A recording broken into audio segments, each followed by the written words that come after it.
exactly are these two festivals, and why are they so spiritually important when it comes to Islam? Most of us, we do charity and we do good deeds, but our charity and our good deeds doesn't reach our poor. So if you will give the poor, don't give the rich. The poor are suffering. Most of us do charity so that people will praise us. Even if you give 1 cedi and it is from your heart, it's better than you giving 10,000 and it's not from your heart. If you are giving for the sake of Allah, don't mind his comment. So you just give out. Never mind what people will say. That is why I'm saying no pastor born of a woman can perform a miracle in front of you. If they born you, come.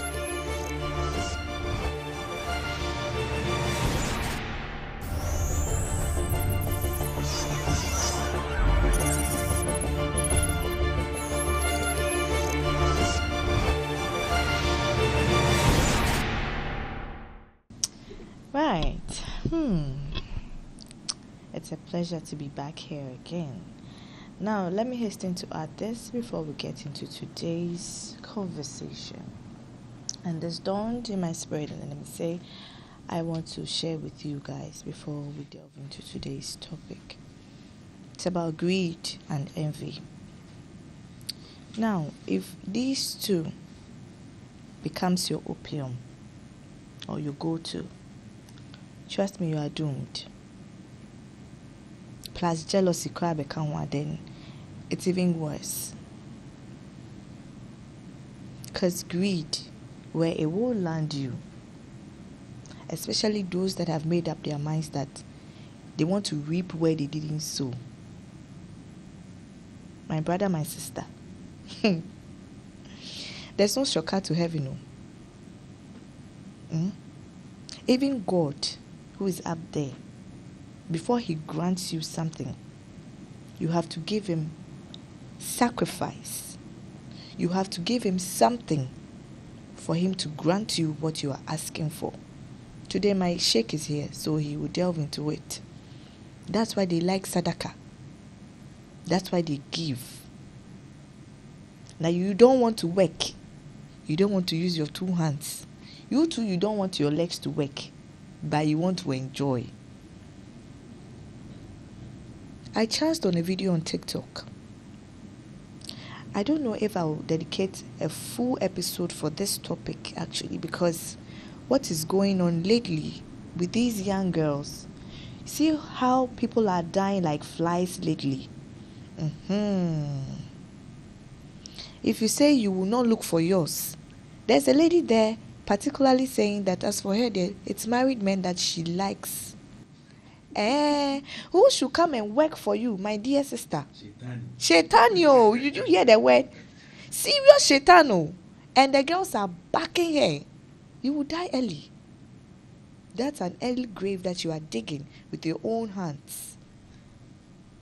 And when the thing goes reversal and is done to you, you will not smile. You won't smile. You will frown. Who should work for you to come and enjoy? The wealth you are seeing, you don't ask, you don't question. You wake up, you think it came out of the blue or it fell from the skies. Really? That's why there's a saying that behind every successful person, a man, there is a woman. So which woman should come and do the work for you? Then you use your 2 hands, because you dear, you deserve chopping. Who should cook for you to come and eat? Have you seen a meal that woke up all of a sudden and it got cooked by itself without a chef, without a cook, without anyone to clean? Before a table is served, there are people that work behind the scenes for you to see what you are seeing on the table, the full platter. So if you want to eat, you must work for it. Better start looking for yours. Build bit by bit. It will get there. God is not a left-handed God. He will serve all of us equally. And mind you, someone's 60 years, 40 years, 50 years hard work that the person is enjoying, don't compare your 20 years, your 30 years to that hard work you are seeing today. Everyone's time and season is different. So if you don't want to stay in your lane and pray to Allah, most merciful, most gracious, to help you, grant you, just pray to him that, God, this thing I'm seeing, I want to fit into it too. Let me be like my sister. Let God bless me like this lady or this man, this successful person. Let me strive to be like him. But don't envy. No go shook eyes. Put where you no supposed put. You've not worked for anyone. What's work? Well, ask yourself that, what have you done? What do you think there's any free lunch in Freetown? Do you think? You didn't do anything. You want to chop.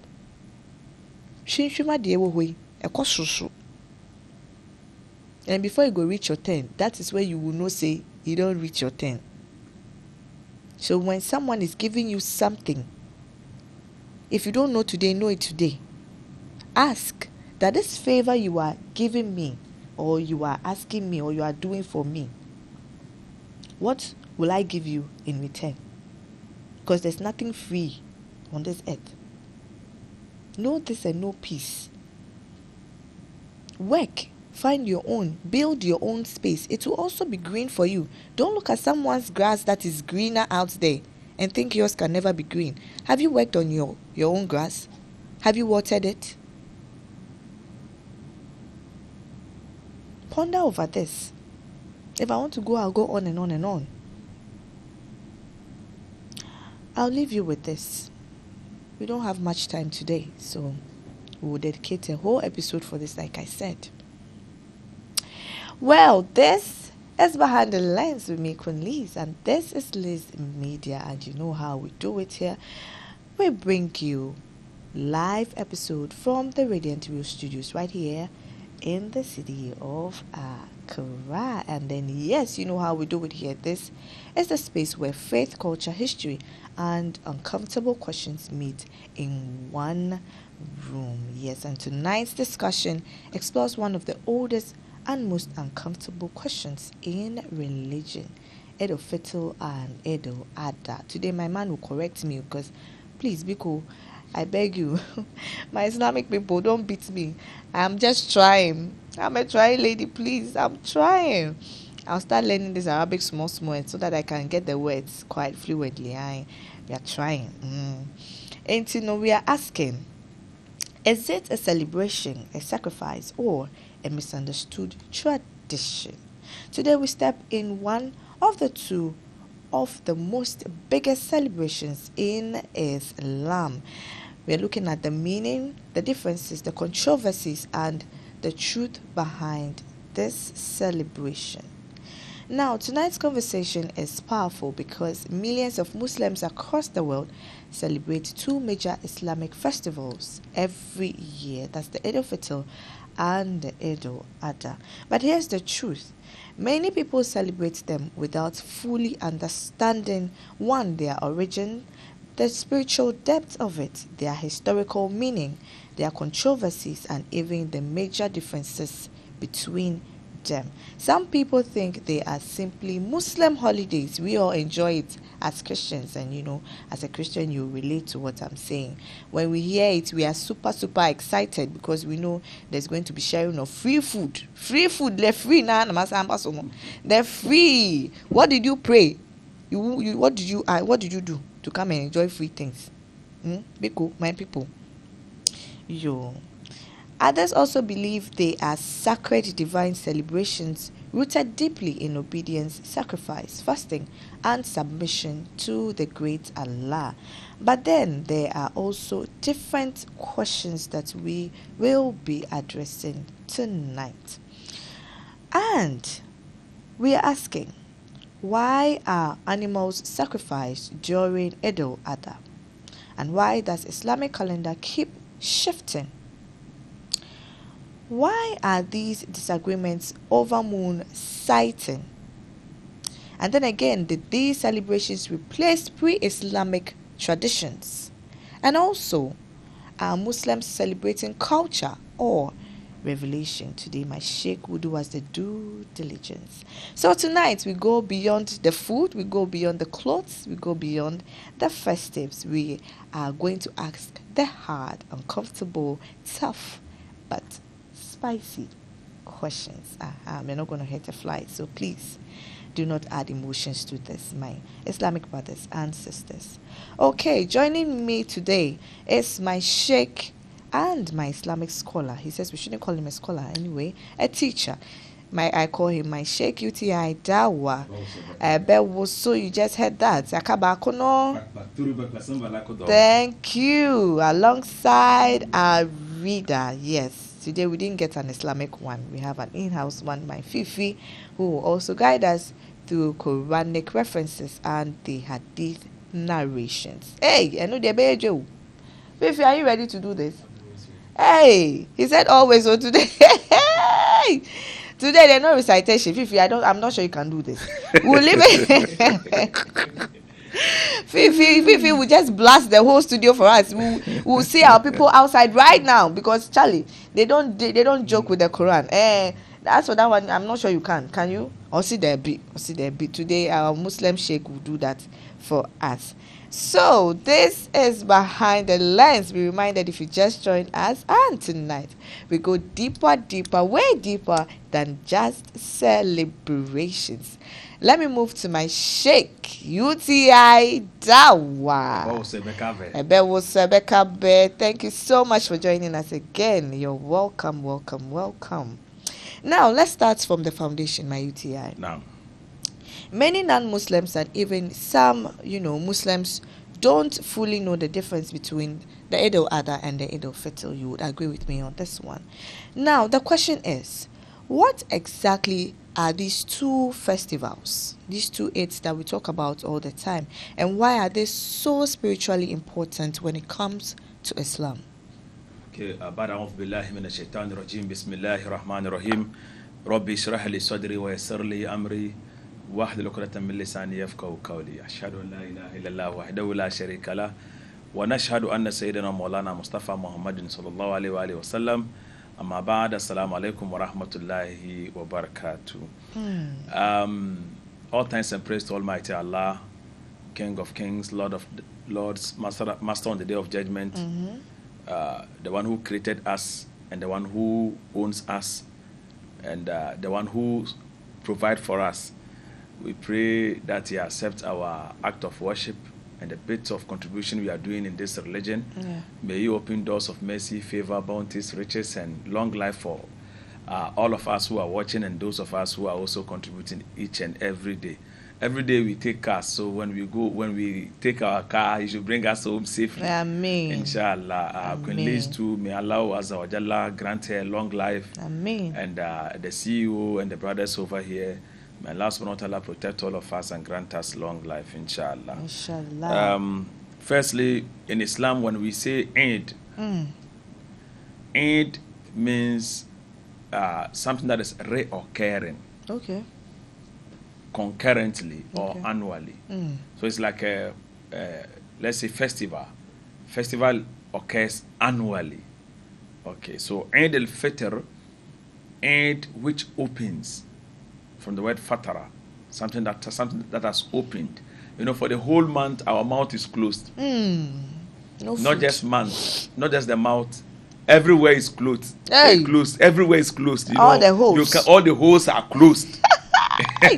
So they are opening our mouth for us. Okay. So it becomes Eid al-Fitr, the festival of opening the mouth. Okay. The Prophet ﷺ says, "Inna likulli qawmin eidan wa hadha eiduna." He says, in every qawm, in every generation, or in every people, they have their own festival, and this is ours. So Eid al-Fitr comes just after we finished the month of Ramadan. So the first month of Shawwal, after Ramadan is Shawwal. The month after Ramadan is called Shawwal. So then the first month after Ramadan is Shawwal, and that month is the month of enjoyment. Hey. So we eat, and it becomes Eid al-Fitr. Then we have Eid al-Adha. that one also, Adha is a verb, Udhiya is a noun. And yani festival of sacrifice. Sacrifice. It has its root with Abraham, alayhi salatu wasalam. I think I've treated that topic about whether it was Isaac or it was Ishmael. So, to us it is Ismail alayhi salatu wasalam. The replacement of the sheep God brought became the a festival which must be commemorated every year, so far as you are a believer. And with this, I think it is not only Muslims who even do this. I think the Jews also celebrate it. It's only Yanum who don't celebrate. Hey, my people. Only Yanum who don't celebrate. So normally it comes in with more package than what people see. What we, even some Muslims, see is that we dress, you wear your night clothes, we eat the good food. Yes, and it's winning. That's when the twinning you see that, goes on. Those things, and that's it. And they think that's it. To some of our Muslim women, there's a day they will wear their Brazilian hairs and even make God angry. You can see if like we can see angel, you see angel as giving Ben your face like this, because even the angel verse, because it's not the day to go and showcase your half nakedness over there. You will see a Muslim woman, they are praying, and that is when she's doing selfie. She doesn't know why she's even there. You see, while Muslims are serious praying, the munafiqs are also doing the selfie. Wallahi, at the place where we are praying, some have taken it like a competition where we wear. Like my clothes is more expensive than your yours. Own, and yours is more expensive than mine. And after the Eid, we have these small bloggers too roaming. What are you wearing? And I saw some lady saying she's wearing 15,000 clothes. I thought also do 5 cedi. I want to wear the clothes like maybe alokodon. You see? So you see, it even brings burden to families. You know, maybe if you're not lucky and you are married to this women who love competition and the rest, she will let you buy a buyer like 7,000 a buyer for her. Now you've not bought your sheep, you've not bought your rice and the rest, and not just her alone, your families, your children and the rest. So if your husband, imagine if your husband is a mason or your husband is a carpenter, for 6 months he has not gotten the job and Eid has come and you want to wear 2,500 a buy. If he say I don't have, and you keep on pushing, one shall be. That's how so you see, pressure. They've turned it into much more of a competition than the act of worship. So we are calling upon our Muslim sisters and brothers. Some don't even perform ablution because of the makeups they will do and the rest. Exactly. She forget to perform ablution. So why makeup? Where they perform ablution? You are watching Brazilian hair. So most of them don't do nails. So how do you even perform the ablution? The ears and the rest. One here, I would do nearly 2 assume. So, so most of I'm focusing on the women more because they are normally falling into this temptation than men. Normally, there is a saying that men fall into temptation, women walk into temptation. Okay. And men, we fall into temptation. Sometimes we don't want to. So how? But before you realize you are in. A man will say, me, I can stay with a woman in a room 5 years. Nothing will happen. Oh boy, you lie bad. You lie bad. Unless you don't want it. If she wants it, oh boy, you fall in. But for a woman, if she says emfa. It's true. You get it. That's true. So women walk into temptation. Men fall into temptation. So that's why I'm focusing on the women, because they do it consciously. And they only, for Eid, all of us must go to Eid. All of us, including our children, our old women, our men. If only you are fit and strong, you have to go. Even if you have done your monthly custom, you have to go. If I see your monthly custom as a woman, you should know. You should go. But then you will not pray. You hang around and wait for us to pray. Now there is a custom we must follow, a sunnah of the Prophet. If you passed, for instance, a motorway to come to Eid over here. When you are going, you pass Medina, you change the route. You understand? And you must wear good clothes. And the reason why there are these two mistakes we do. If in the month of Ramadan, before you go to Eid, you must eat in the morning. Before you go. But in this Eid al-Adha, especially if you do sacrifice, you must not eat. After Eid, then you should. You see the difference? Because it makes sense. If in the month of Ramadan, what's not common 1 month? So faith, you don't really have faith like this. The Prophet wants us to eat well so that the enemies, if they see you, they know you are faith. So that's a bit of it. But there are more to talk about today, inshallah. So, but I initially want to clear some misconception before we go in. You see, most people think, even especially Muslims, I've seen most of our brothers who used to say that when you are called al-Hajj, it's like you are a mere visitor. Hey. Al-Hajj means visitor, but it's not Is true. that what we all know as Al-Hajj? Al-Hajj? That's a misconception. Okay. So a visitor in an Arabic, a mere visitor in Arabic is called Zair. So in plural is Zuwar. So Zuwar al-Makkah, visitors of Makkah. Okay. But Al-Hajj is a pilgrim. It's a different. There are two different things. Thank you. You see, Al-Hajj is a pilgrim. So if an Arab sees you, calls you Al-Hajj, he means a pilgrim. It's different from being a Zair, a common visitor. So there are two different things. So I'm just saying this so that our Islamic propagators will be aware of this. So people normally say Al-Hajj nukrano. Exactly. Maybe you've not cross-checked it well. Al-Hajj is a pilgrim. Zair is a common visitor, just like a normal visitor. So the two different things altogether, inshallah. So that is the major difference between an Eid al-Fitr is done only in the month of Ramadan. Eid al-Fitr is done in the first of Shawwal, and it comes with 1 month fast in the month of Ramadan. Then for Eid al-Adha, it starts in a month called Zulhijjah. Now, Zulhijjah, it was a dinis al-Hajj. Zulhijjah. Zulhijjah. It starts in a month called Zulhijjah. So after Ramadan, we then go to Shawwal. After Shawwal, we go to Zulqa'dah. Then we go to Zulhijjah. Ooh. So now we are in Zulhijjah. So this Zulhijjah, some call it Zulhajj.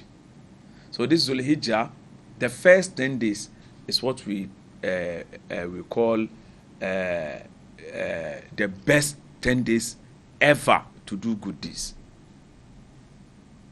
In this first 10 days, it is the best 10 days for you to do any act of good deeds. And you and I know what is good. Help your brother, help the poor, give zakat, give charity, give a whole lot.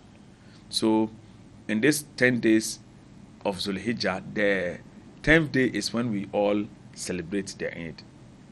But there are do's and the don'ts in it. Thank you.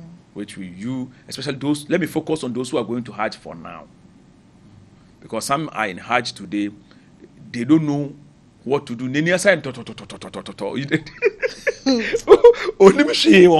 So you go to Hajj and come back home. You did not perform Hajj, but you went for talk. You just went. What I say? Even our 5 daily prayers, some Muslims, they go for exercise. Hey. They are not part of the prayers. They don't know. He doesn't know anything. So why are they in the worship? Like you don't know. So when we do Allahu Akbar and we go on ruku, you see a Muslim do. He doesn't know what we are saying. That is when they will say Jesus. And the thing we are saying to it is not. Chairman. So there was one guy I prayed close to.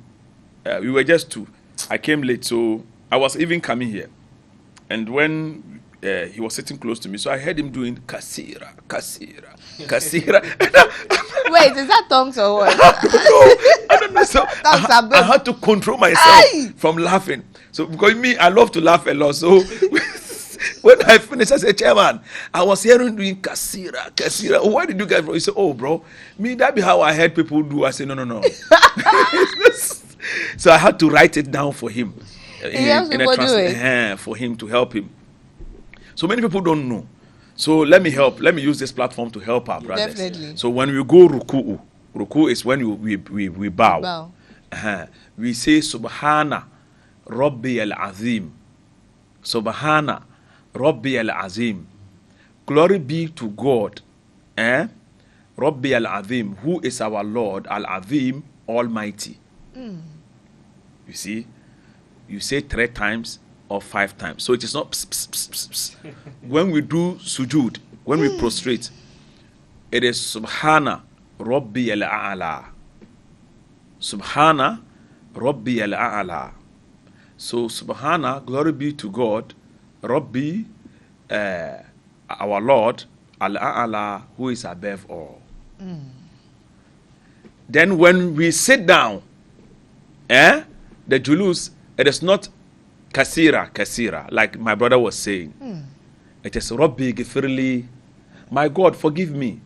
Or my Lord, forgive me. Rabbi gifirli. So today they are free bonto. And now your brother too is listening. Kasira is listening. You know yourself. Well, I had to control myself because I've never heard those things before. So most of us don't know. Now, so when we live here, we live here to perform, to go for Hajj, Queen Liz, like I said, some people go to Hajj, they only go for excursion. To watch places and come back home. But in their mindset, they think they've performed Hajj. But when you assess them, they did not. Because there are some key things that I'm going to expose here today. If you don't do them, you are not part. And if you do them, you are not part of that Hajj. If you do some things that I'm going to tell you today, you are not part of al-Hajjis. So basically, before that, I won't cut you though, but this whole festive season, does it have some blessings attached to it? Of course, everything you do. So the stages, the various stages. Now we have like the sharing and giving to the needy. Yeah. Those ones, does it come with some kind of special blessings? So yes, it comes with it. First and foremost, Allah Azza wa Jalla says, "Man zal ladzi yuqridu Allah qardan hasana fayud'ifahu lahu adwafan kathira." Who will lend Allah a beautiful loan, in which Allah is going to multiply it over and over for him. So how do you loan Allah something? By helping your brother, giving out charity. So one of the best savings or best business investment we can do is to help your brother, and God is going to multiply it for you. So it's like you saving your money in the bank. And they give you interest, which is haram in Islam. But I'm just bringing into picture with Allah, when you give 10 cedi, Allah gives you 100 cedi. If only you gave it sincerely, you should see it before the day close. I am a full witness to this. So there was a day when I was traveling to Konyanko. There was one sheikh over there. I attended Konyanko Senior High. So I stayed with that sheikh and attended my SHS. So I heard he was dead, so I had to go. Now I was left with 6 cedi point line. 6 cedi. So and the TNT to go and come was 4 cedi. So my mathematics was that 2 cedi, it will buy biscuits and water. So immediately I entered the car, I saw my brother's wife behind me, and I'm like, I have to pay for her. I had to pay for her. And I paid for her, and his son was like, Uncle, I will drink a 5 euro. I'm like, hey, I will throw away. So I bought for him. Then I did tawakkul. I put my faith in Allah that when I go and it doesn't happen, I'll walk and come back home. So we went there after cemetery. I got a free car. They drove me to Swedro, Shaliko Gas at Mandela Market. When I reached there, a brother said, Uti, me who want you? Then he gave me 100 cedi. Hey! Well, like that same day. So this thing, if I'm talking like I have experience in this, 100 cedi straight Well, I did not know what to do. I had to. I felt like dancing or going forward or coming back. So you've never been broke before. If you are broke, that feeling, no. If you are broke and you don't know what to eat, I know it's you. That day, my brother, my sister. That day was the best day of my life. Oh.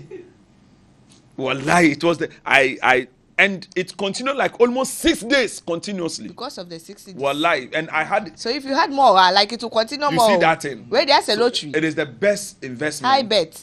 You can do, and when it comes to charity, and charity also protects you from all harm. True.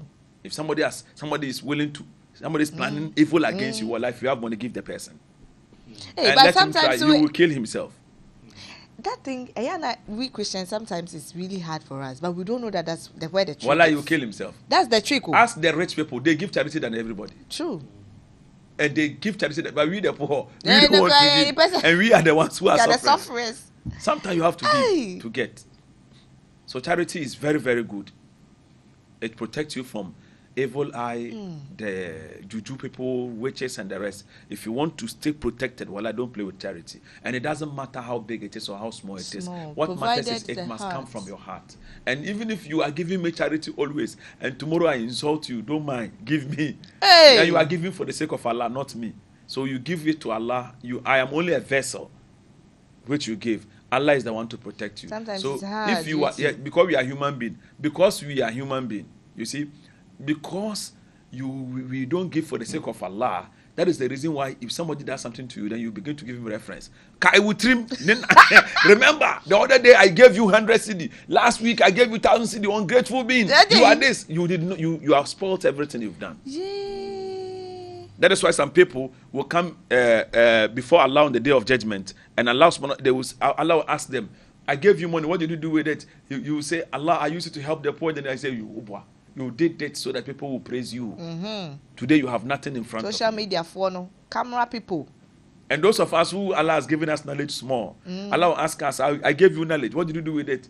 I went to Lizmedia. I preached. A lot of people say, what did you fast?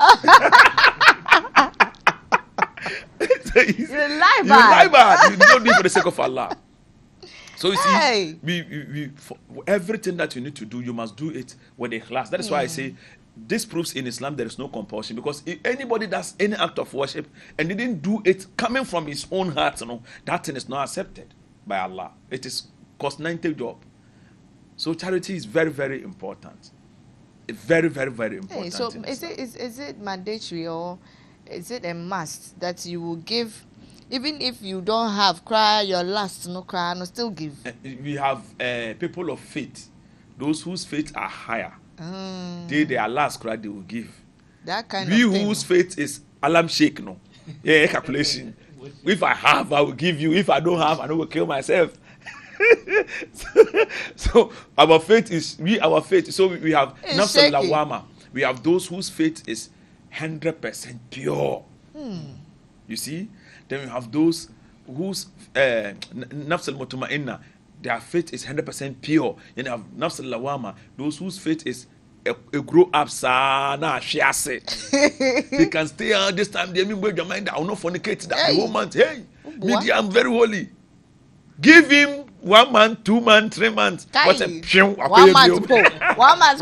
You've got 2 months. Yeah. So somebody will listen to you tell that right now, and his faith will grow. Okay, I will not do this today. Oh, the next day now you will do. Especially when some of our friends die and we go to cemetery and they preach and it touches our heart. Hey, I've repented. This month they mean your boni bium. Hey me, massacre my dream. When he comes home now, he's going to do the next one. Why is it always like that? Our heart, has not reached that standard. Then we have nafs al-amara to be so, the soul or the heart, which has gotten degree in sins. Okay. So most of the people on the face of this earth are in between. Our faith will increase, then it comes down, then it increases. That's who we are. So those with faith, he will give you even if it is his last. He don't care. The Prophet ﷺ, somebody will go to him, Ya Rasulallah, I need money to do this, I need food to do this. The Prophet doesn't have. He say, go and collect loan from so and so, I will pay. And he Sometimes he doesn't have. They will hold him his clothes. They will hold his clothes because of you while you are working. So you see, those with iman, their life not there. We there 6 and 7. We did 5 and 6. Inshallah, Allah help us for our faith to grow like that. But we've not reached there yet. So charity, even sometimes when somebody is sick, and their sickness is, you've gone to hospital, you've done so many things, it's not going, start giving charity. Wow. And charity also erases sins. And sometimes there is this calamity that must befall upon you. Yeah. It's supposed to come. But because you gave out charity, the prophet said the charity will be fighting with that calamity till the calamity goes away. It will not come again. And until the day of judgment, then God will show you. You gave out this charity. This calamity was supposed to befall upon you. But because of this charity you gave, I saved you. So can you say that those women or those young girls that do olosho, my people, my girls, you know ourselves. Muji. So some who do the olosho, definitely looking at the situation at home. Maybe mother is not good to do or well to do, and then daddy is also not well to do. She can sell pure water. She can sell egg. She can carry mortar. No, so are you saying she can do labor? Oh. But a woman cannot go and do labor. I have seen women doing mason. I have seen women doing mechanic job. Okay, not olosho. Olosho as in standing by the roadside or doing hookup. Yeah. But maybe fornicating. Okay. Okay. Just to, survive and bring something home. The same olosho na.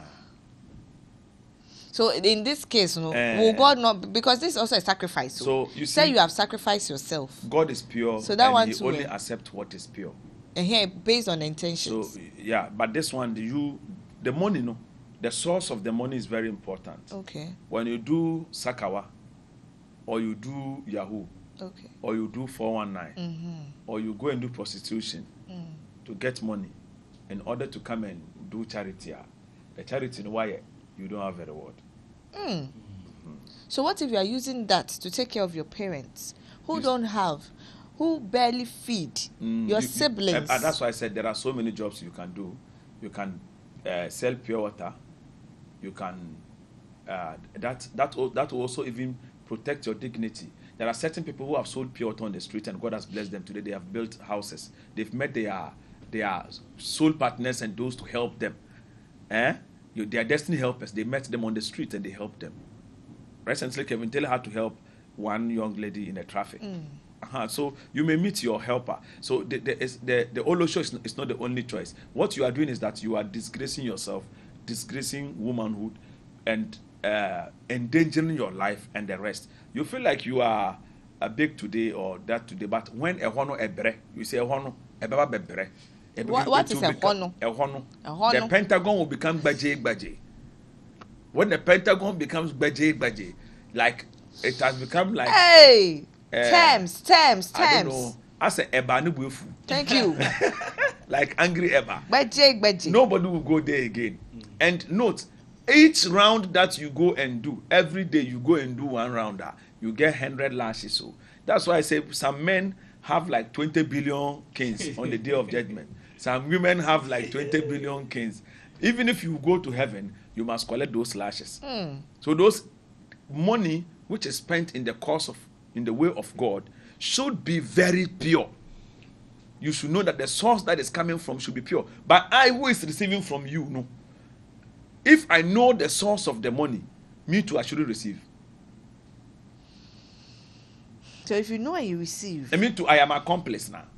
But if I don't know, then I shouldn't ask. Islam says don't interrogate in somebody's affairs. Yes. Think about yourself. Thank you. Tell them. Don't interrogate. How does Queen Liz get this money? How does Queen Liz dress? What does Queen Liz eat? Someone's life, 5 and 6. And you cry, you've not even finished thinking about your own self. You have problems. You are pointing fingers. Hey. Nowadays, that is our biggest problem. Hey, whoa. When somebody sees you are progressing, it's either you've gone for juju, what is kedru, and I say, those things. People Hey! begin to, so Islam doesn't say so. Islam says that don't interrogate in people's affairs. Thank you. Mind your business. But mind your business. Naive. If I did here right now, UTI Dawah is here. Thank no, you. UTI, come for Benz. Even if you kill human being, I go come for me. I don't know. Hey, It's not my problem. Say me. maybe UTI. But if I know, say you kill human, they are major. No, what if? Okay, fine, but So I should interrogate now. To me, to interrogate. so If you you give me, ask. I'll collect first. Let me go feel. Later, me tell me fan bro. hey. Say, No, but it's a gift. I don't know. so after you heard it too. I heard it in a rumor. I can't prove. But if I know and can prove, then I shouldn't go for it. You see? So most of our parents are guilty. Because of poverty, they push their daughters to go in for these young guys and bring them money so they can get hand to mouth. No. Try to let them learn something. Although sure it's not the best job. You see, those guys, then they suffer. Sometimes if you meet like Zamrama on pa, girls, they suffer, I swear. Baje. I once told you one friend of mine collapsed some girl in the room 8 hours. But the guy too is very wicked. Oh, nah. Say what's what you discuss? 8 hours. Did she charge you according to time? Oh, it's not charging like the girl. So the girl has been today. Come, I won't come. Come, I won't come. Okay. And the alpha. Okay. Obeti. Metro Nyankopon. So girls they suffer, but you know. But kidney failure is also waiting for them. It is waiting for them. It's very true. And be doing it. True. But you know something. And be giving someone 8 hours. You go here. Most of us, we do charity. And we do good deeds, but our charity and our good deeds doesn't reach Allah. One, the intention. Two, the source of money. Most of us do charity so that people will praise us. So that now I donated this to you, that I did not mention my name. You see, a brother sold Salah clothes for me. I posted yesterday from Mali. I don't know him. Wow. I don't even know his name. Straight from Mali to here. A 3-in-1. Nice one. Nice one. I don't know him. So that's how you give charity. It's the best way. But you can do it in public to also encourage others in doing. Intention is very important. So most of us know we do charity and we don't get reward. On the day of judgment, we end up going to hell because we got our reward on this earth and not in the hereafter. So it is important your intention. No, I'm giving Fifi for the sake of God. I won't look at Fifi's character or his life or anything. So if you are going to do, you don't have to ask around. I want to give Fifi Benz now. Fifi made my own Koyamba Assembly. So like what the better give it for the sake of God and see what God will do for you. Most of us are scared of poverty, but the best medicine to cure poverty is charity. The best medicine to cure poverty is charity. Most of us lose our wealth and the rest because we were not giving out. And when we want to give, we should give to those who deserve. Some don't deserve. And only has some. Please, some don't deserve. Somebody is rich and you dash him a car. Like how? Somebody dash Atawale a car. Oh, Patrick. He is rich now. Dubiliwale is rich. So give him a car. Rich men too, they deserve giving to us. Oh, no. They should give us, the poor.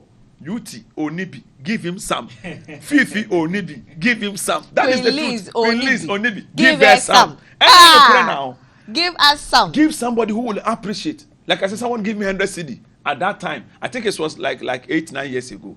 And I don't know whether to go forward or come back. You understand?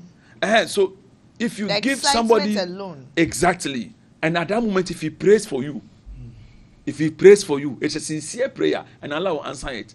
There is one rich man you may give, for instance, okay, let's say for instance, let me take Kennedy Japan for instance. If you give one Kennedy Japan Land Cruiser, how you can that or bed there it's not like he will not appreciate, but so gives those who deserve. We have widows, we have orphans, we have people who hardly feed themselves. You see, Queen Liz, I am an orphan. Okay. You see, my father died when I was 3. And so many things happened to the extent that we became broke. So there are people who have to eat today. If they eat today, they will put the food down till tomorrow. The food no so left over, they are saying so. Then they will bring us and it's our best food. Oh. You get it? So me, I understand these things. I'm coming from that is the reason why I'm telling you. The poverty in your home shouldn't it's not a guarantee for you to go and do Olo show. But among my sisters, there are some who have memorized Quran cover to cover. The poverty at home did not stop my mother from giving us the best. So I'm coming from background that now a come or hopa as in do you know kokonte? Have you seen kokonte before? We have the cassava. You have to they peel the cassava and dry it in the sun before they pound it. Then they go and grind it in the So the dried cassava, because of hunger, me billahi lazi la ilaha illa huwa. If I die, I am going to my grave alone. Abe, do you know abe? Yeah. I drink a woman. You find the same bro. The nuts. The nuts, palm nuts, I eat it with that cassava, dry one. Hey. Then I drink water and then pumping them in a wall. Wait, the dried one. Without white one, they will dry it. Sometimes it becomes like greenish. Yes. Blackish, greenish. If you don't eat, hunger will kill you. With the nuts, the dry nuts. Yes, even if I go eat rice, then be the kanzo no. We get kanzo weight in the sale. Yes. Not that one. We get black. You have to wash the kanzo. After washing the kanzo no, see the rice they do it in the stew they do it in a frying pan. Yes. After they've collected those stew no, that leftover now mponche no what do like goats are licking no, you come and chase the goat away. Then after drying the kanzo in the sun no, you come and put it inside and you mix the fraction like this. Now the combination now jollof no, then we eat. Wallahi. Hey. So if you will give the poor. Don't give the rich. The poor are suffering. But you tell ungratefulness does. So some people are there. The more you are giving, don't expect gratitude from human being. The spirit of entitlement. Don't give. You feel like you are giving what you can give, but the person is looking at you and be like, now also we pay out to me the man. Leave him to God, and you do what? Like I say, give. Even if you give 1 cedi, and it is from your heart, it's better than you giving 10,000 and it's not from your heart. You understand me? I am capable of giving 10,000, but I feel like the 100 cedi I will give you comes from my heart. Give that one. That one, no question you are giving the person. The person is weighing you or shower. Don't mind the person. Like, why? That is why I'm saying. You're supposed to give that me is why I'm this saying amount. we will do things that entitlement. That later on the day of judgment you will not have any reward. If you are giving for the sake of Allah, don't mind his comment. You gave out. If he doesn't like Onfambra, you give it to another person. And if the person does something, there are so many poor, there are so many widows, there are so many orphans. Give to someone else. There are stranded boys. Boys, come the boys. Thank you. Hey, I have one friend at Temanuta. His name is Pele. Go there where he is. You can see like the whole area boys. You know, boys are dead. He's doing everything. No, he's making sure nobody is lacking, and God keeps blessing him. You see, so you just give out. Never mind what people will say. People are struggling. Me, like. Come to me, Demiana from PPM. Hey, go and from my PPM.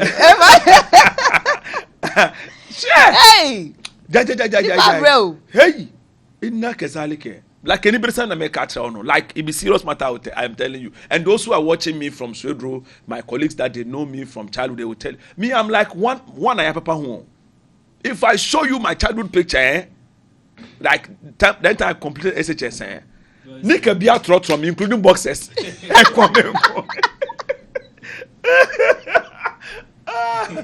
And all this happened when my father died. Initially, we were not like that. Yeah. So God had to put my mom into a lot of trials. So that's why I always say that women, sometimes when we are with you and we're doing things for you, you don't see. Oh, we see. Till Why we don't die. you see? Oh. When we die, That then is you when know, you know the importance. then you see our importance. Inshallah. So that's those goodies for charity. You should make sure you do it for the sake of Allah. And charity will save a lot of people from going to hell. Charity. Ways of going to heaven is easy, Queen Liz. Easy. Once you love your brother like yourself, then you have the prayer attached to it, you will go. Because when you love your brother like yourself, it means in this world. Greed and envy, no. You see, like I said early, greed and envy. And you will not like, go. and only some no. Enviness too leads to witchcraft. Joe. Because if I begin to envy Queen Liz and Maya Mintono, so I've been trying to bring her down. There is nothing I can do. The next thing I'll do is I'll go to Juju. Thank you. Then I'll make sure that the Juju man will work on Queen Liz to bring her down. So some people go to the extent of buying witchcraft. Hey! Some buy even idols and bring them home. And these are people who laugh with you together. They sit with you, they even eat together with you. Don't expect somebody far away to help you. No. Let me give you one secret. Let me give my people one secret. My people, one of the key things which people use to hunt you is Okrada, the day you were born. Okay. If you are Ama, hide it. You are Kweku, hide it. Before they call your soul, they must get that name and your mother's name. For your father, Papa, hi. But for your mother, when they call you, they are able to call your mother and you and Ukrada, straight, your spirit will come. Oh. Whatever they want to do, they can do to you. So that's why, of course. So that's why nobody can get you except somebody who is close to you. They know your secret. They know your secret. These are the key things. They are for the Boka for those Juju people use. So if you going to Boka in Islam is haram. But those of you who have gone to Boka before will testify. When you go, they ask your mother's name, they ask your name, then they ask which day you were born. They don't do anything. They communicate with the spirit with you. Every human being has a spirit. It is called Karin. So they talk to that spirit. So that's why when you can go to some comfort or some pastor or some boka or those people who do spiritual things, and when the moment you see you call your name. It's nothing. It's a jinni called Ahbar. He will communicate with the jinni behind you, and the jinni will mention him, tell him details and everything they need to know. But this one Moshe said it's not true. It doesn't work like that. It works. Yeah, he said it doesn't work. Now you can even print someone's picture, you can carry it there, nothing. They will do it, nothing will happen. Who says so? Moshe. No Moshe na nkabosum na osum na mfa Ajay. Stray bullets. You are worshiping idol. Come and answer your question. Kai. Come and answer. You said you see, it's not some true. of us are coming from a spiritual home. You see, so we know this things. Hey, I'm not talking so don't believe someone who is saying that it's not there. It's not there. I'm not talking like somebody who maybe learnt in the book or somebody who doesn't know what he's saying. No, experience. You see that thing? I am coming from a spiritual home. Me, I don't have some. Me, I be para. Thank you. I'll tell you the truth. If you try me, you go kill me. Don't try me. I don't have para, I go die. But those who get para, we know them. Wallahi. People, somebody will pick your name, just your name, he will work around it and do things and you will die. People will kill you. They will kill you. The Prophet ﷺ himself said, Al-Ainu Haq. Witchcraft is true. I didn't need they say anyhow. Hey! Wallahi, to do people them day. But some people you will do a enfa. God is protecting some people. That's one, no. That's one, no. Some people have natural protection. But not every soul. Not every soul. So you don't know whether you have God's protection or you don't have. How will you know? Be prayerful. Be prayerful. picture. They don't picture there and say they don't even need your picture. Oh, really? Now, one for SS. You didn't go to SS. Do you know for girls? Yes, sir. Why He are said you for girls it's not working. Me, I don't I asked him that for girls. For girls, And what I about Ah. For girls? What did you ever now? For girls, Mantaua craft for girls. Thank you. Not Mataua. Mantaua Mataua. Wallahi defa. I said Mataua. Somebody will be He said it's not working. To me, oh dear. You will see your senior brother crying over a woman. Hey. Who say easy? Senior You think man. that is real love? Yeah. For girls, for boys to me, deep bema pa about shoko. But normally it's for girls that they. So what are the For boys, signs? they So know. what they forget for boys? No, I want to see that. What are the signs? Give us. You see, Which year? Oh, which one? Which year, sir? Wait. Oh, they eh, say one. Chiani Then Benizo is right. We say like Benizo is like a follow baby all I'm tackle. When the build no. Follow me like that. Follow me like dog. Benizo is Oh. all I'm tackle. You see every corner. Oh no, the which means it's not easy to command a man to wash your clothes. Of course. Babo kwana bema pa o sina nani anje no to so that is yo not nyame there. ne dia asida yo nyame ne. Oh, UTI. So No, UTI. a typical African man, no, it's not our culture. And Anyway, that's not how that's we not are. how we were we trained. get one way. You and I we dey wash together, or you dey wash at the dry, or at the wash. Especially when the it comes dry. to underwears, dear. Na bema pa Man. asida yo nyame ne nsa so din.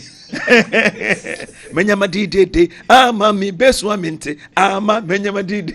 Hey, Man, your the head, washes. where your head day, no? Your head is hot. It's under the ghost head. They put fire on it. It's hot. Where your head day. Hey, serious. People they do things underground.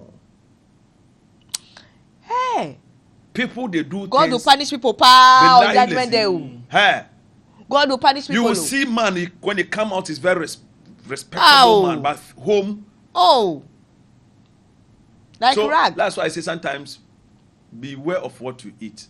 The thing. Some food be no. Mantawa no. You, me, like I say, you and I will eat in the same bowl. So if the mantawa they we all go. We do are Matawa in Then ourselves. you better your home basa. The Matawa in We will ourselves. love ourselves basa. So who did be? Miss me did be. No, but mostly when the person doing it in the say enkano. Who Say said? in your no yeah. So that's why Islam gave us the medicine. Before you eat, say Bismillah Rahman Rahim. Your first blow, pray Bismillah Rahman Rahim. Every jinni go round. But yes, so because of hunger, nunti. Fast. Even when you want to have intimacy with your wife, Islam has taught us prayers. You must pray because some girls then they put some things there. Things. Obeka. Things. As you enter, no, you are not coming back. So we get prayer. We they pray before you go enter. Don't just wake up and enter. Hey. This is Islam for you. Our prophets gave us everything. So that one, what will you recite? We have Bismillah, Allahumma jannibna, Allahumma jannibna shaitan, wa jannib shaitan ma razaqtana. Bismillah, in the name of Allah. Allahumma. Bismillah, they don't teach you Allah. You don't listen to anything. They remember the Bismillah. Remember that one. Allahumma jannibna shaitan. Oh my God, protect me from Satan. Wa jannibna shaitan ma razaqtana. And protect, if in case a child will come from This one. protect that child from Satan too. Hey. Wait, so in case maybe the woman applied that thing there and you enter and a child comes, Shaitan will do what to the child? I said, God should protect the child from forget about What? Forget, but it's just your man. She said, "You're buying the bed also." And it's also forget about. So they do forget byproduct. So you prayed, so God will protect the child too, and that child, no genie can ever possess that child. Hey, people are reproducing things. So we Muslims, there, most of us who know the things, things, no, we even when we want to enter washroom and the rest, we get the specific kind of prayers we do before. And when we are coming out, it's not every foot that we use to come out. You must come out with your right leg, enter with your left leg. We have been taught all these things. Today, that's topic, and I say, yes, oh, the topic has changed. What was saying, we sit here, we are talking, and things just starts coming. Yeah, so you know, it the will downloads. come. You will get there. So we've been taught all these things by our prophet. So that's why Islam is the complete way of life. We get even when to enter your house, we get prayer you must pray. Your To own house. Of course. Wow. To even leave your house, we get prayer you must pray. To sleep, we get prayer you must Hey, pray. Christians, we just say, we there in the name of And it's not like Jesus just now. prayer kekeo, like coded prayers the prophet left us. Wow. Coded prayers, which one you pray, no evil can touch you, unless what God has willed. If God says this sleep, This you will is not wake up, supposed to. then. So we get different kind of prayers. Even when your child is going out, we get a kind of prayer you must pray for your child before he goes out. Going to school and the rest. And all that. And if you are even going to school and wabon say some people with them born rough, you go teach them how they will never know. We get prayer, you go pray. Hey! Ya alim, alimni, ya alim, alimni. Or there are various kind of duas you must pray, and God will open your brain and you will understand. So, and while you are doing those prayers, you must learn, and God will help you understand. So we have been taught all these things. You are hustling, it doesn't succeed. We get prayers, you go pray. God will open doors for you. The prophet said, whoever enters his, should I say it? Say it. So whoever enters his house, before entering, you recited Kulu Allah 3 times. Clue aloud. Quran chapter 112, Okay. verse 1 to 4. If you recite it 3 times before you enter, if you keep on doing, then poverty will never strike your home. Amen. Top secret. So Islam is the religion which has taught a Muslim everything. So sometimes I wonder, what are our sisters doing in those churches? What are they doing in those juju places? Juju nankasa, the juju man nankasa. The oracle is there. Me, if I did that, you can't perform your juju. That is why I've been telling those pastors that if they are men, then born them well, they should come and do those miracles in front of me. Be lying, you can't in front of me. They've not born you well. This one, the arrangement. Because I will catch you with Ayatul Kursi. Every dwarf that is around you will have to run. Ayatul Kursi, This you one, go the catch oracle, Nankasa is here. Quran 2 verse 255.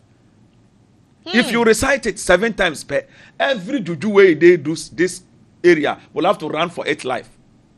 So if somebody is performing, if it is not a trick and it's magic, real magic he's doing, if you look in front of him, face him direct, and be doing reciting the Ayatul Kursi.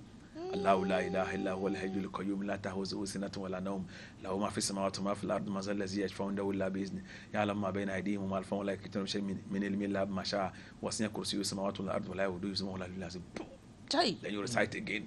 Thank you. Before you reach 7, magic ni never done. Every month, yeah. Every month, they will have to run for So his the secret life. is in the Quran. It's in the Quran. That is why I'm saying no pastor born of a woman can perform a miracle in front of me. If they born you, come.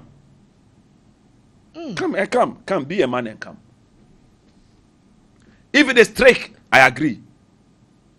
But if it is, you feel like you have spirit, wallah, your spirits go run away. Wallah, your spirits go run away. Christians. Your spirit cannot stand in front of Ayatul Kursi. They've not born you well. It is a verse that describes the throne of God, and the angels carrying that throne. So when you invoke it, every familiar spirit has to run away. It's like today's conversation. There's like, now he's also saying there's nothing like, if you say God has a throne, how can a God sit on a throne? No, we don't say God is seated on the throne. Okay. When you go to Chief's Palace, we have a throne which is there, and then we have another throne which the chief sits. Then we have a throne which is symbolic, which shows that this is a palace. This is the palace. So that throne of God is a symbolic Okay. to prove this is a palace of a king. But it's not like he's seated on it.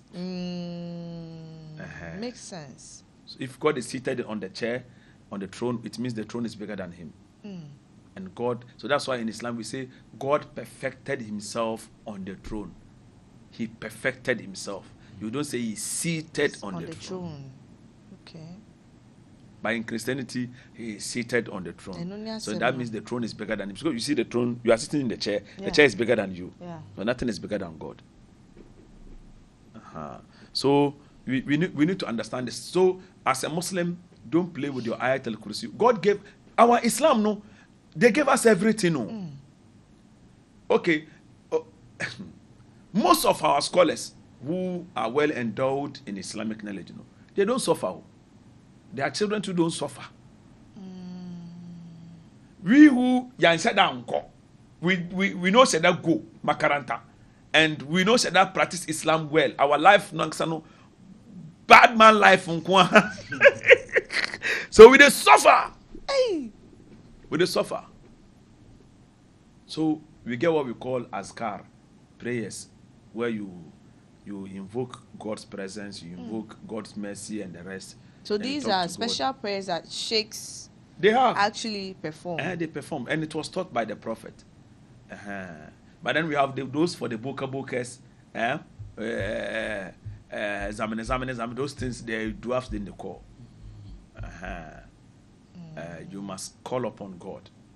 The prophet taught us everything you need. That's why the prophet said, if you want to be rich on the face of this earth, alayka bil Quran, hold on to the Quran. If you want to be poor, if you want to enjoy heaven on the day of judgment too, hold the Quran. But if you want to enjoy both this world and in the hereafter, hold the Quran. So no one has ever held the Quran and has died poor. No one. When I say poor, I don't know how you understand riches, and I don't know how you understand poverty. So riches to us is when you are satisfied with what you have. Okay. You understand? So someone may be richer than you, but you are okay with what you have. Somebody will be richer than you and still not be satisfied with what he has. So God will give you this inner peace, so that even if you are holding 100 cedi, you are okay. You are living. Somebody outside is looking, hey, Queen Liz, but it's because you are content. They rate you with billionaires, but meanwhile, in your account, you are a millionaire or you are managing. So you are also living in peace. God will not give you problems that you cannot solve. You can't solve. So I always ask my mothers, my sisters, and my brothers who are roaming in those, in quotes, I'm not saying every church is 419, in those 419 churches. Okay. How to determine one on your Oh, you will know. Sure. You will know. Me, I will tell you. I will tell you. For some to pretend. Oh. Some of the pastors, if they have those things there, but they won't come and tell you that I went to take one thing, one part. I'm about to show you password back. It's okay. Okay. Any pastor who has shaved his hair, punk, side, or a fake. Ooh. Okay, you are imitating Jesus. Jesus, but you punk and commit nature. If Jesus came to save Gallas, will you follow him? Hey, only here or behind the lens. That's where you hear. Leviticus 19 now. Okay, that's one. Then again, if you want to know them, anybody that tells you, come, today is miracle day. Exactly. It's staged. How you are going to know? Say today God is going to perform, or say heaven will when come Moses down. prayed for God to destroy Pharaoh, it took 40 years. 40 years. You don't command God now. Exactly. He is the king. I mean, you are going to, Queen Liz, I'm coming to do la from you, Queen. I need a 1,000 cedi to do something. Queen, I command you by power, by tender, give me 1,000 cedi. What will you do? Be honest. Where's the crown? By power, by tender, what will you do, Queen? Hey, you want money from me? You are commanding me. You are commanding me. Like how? So how do you want something from God and you are commanding God? Can you go and do that to Otumfo? Can you do that to Gamanche? Not even your biological father. Your biological father won't to me. So you say that thing. Like if it be my uncle who raised Asa, he too is dead. May God grant him Jannah. He will tell you, go inside. I left my watch in the room. Go and bring it to me. You enter there and lock the door. Well, like more than the taker Johnson. Before they save you, they will pray. I swear. You receive it. You receive it. Holy Ghost. I swear. Next time you won't do rough again. So anybody who has see those billboards. This December I'm going to prophesy. Exactly. Hey, boss. Are you the one to tell us you're going to prophesy? Maybe, because they've had communication with God. Obwa. Heavens has revealed You see, them. prophets, before they say something, God sends an angel to them. Exactly. Then they say it. The angel has not come. They don't give promises.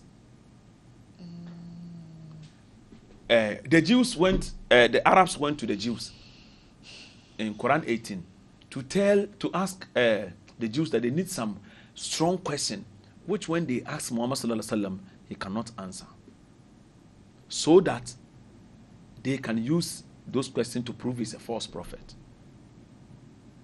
So they came to ask the prophet 3 questions. A man with 2 horns, who is that man? Then they ask about the sleeping 7. Who are those people? Then they ask, where is the soul of man? So they inform them, a people of Makkah, to go and question him. If he's able to answer, then it will prove he's a true prophet. They came to the prophet and asked him, and he told them, I'm busy. Tomorrow come, I will answer. He didn't say, if God wills, I will answer. So Allah subhanahu wa ta'ala penalized him by not revealing the answer to him for days, and he was worried. And the information was in the now. Oh boy, Yachino. Thank you. Then he was worried. Then Allah sent an angel and brought the answers. And some Jews embraced Islam at a go. You understand? So my point over there is that you cannot say, tomorrow I will prophesy, as assuming you have control over angels. And note, Angel Gabriel was the best friend of the prophet and yet did not come because God did not give him the order. You see? So anybody that tells you, next month, prophecy, no. When they prophesied about Jesus, it took how many years before it came to pass? It took how many years? 750 years. When they claim Isaiah spoke about Jesus, it took 750 or 720 years before the prophecy came to pass. Once you see and won't come see and you think you your classmate or one time, go be your classmate. Emergency prophecy. What lie before 42? I've seen some small false prophet on platforms and like Ghana Beko Blast, Ghana Beko World Cup, or Beje Cup. At the point, catalyst, no. Catalyst. Intro. You see, let me tell you something. God knows tomorrow. Yeah. He knows today. He knows yesterday. And he knows tomorrow's tomorrow. Yeah? So God knows when the world will come to an end. So if God revealed to Queen Liz, you will buy a Range Rover. Or Queen Liz, you become one of the most, you buy private jets next year. There wouldn't be any catalyst that can stop it. It's true. It must come to pass. He knows, God knows, man. Who controls tomorrow? God. And that God, who gives? God. Who takes? God. And that God says, you will buy private jet tomorrow. Then the prophet, because he knows, say, he is lying. About to miss 442 prophecy. Catalyst, no? There is a catalyst. They shouldn't change the catalyst. They shouldn't change the true. You don't get people to tell you the truth, so you work.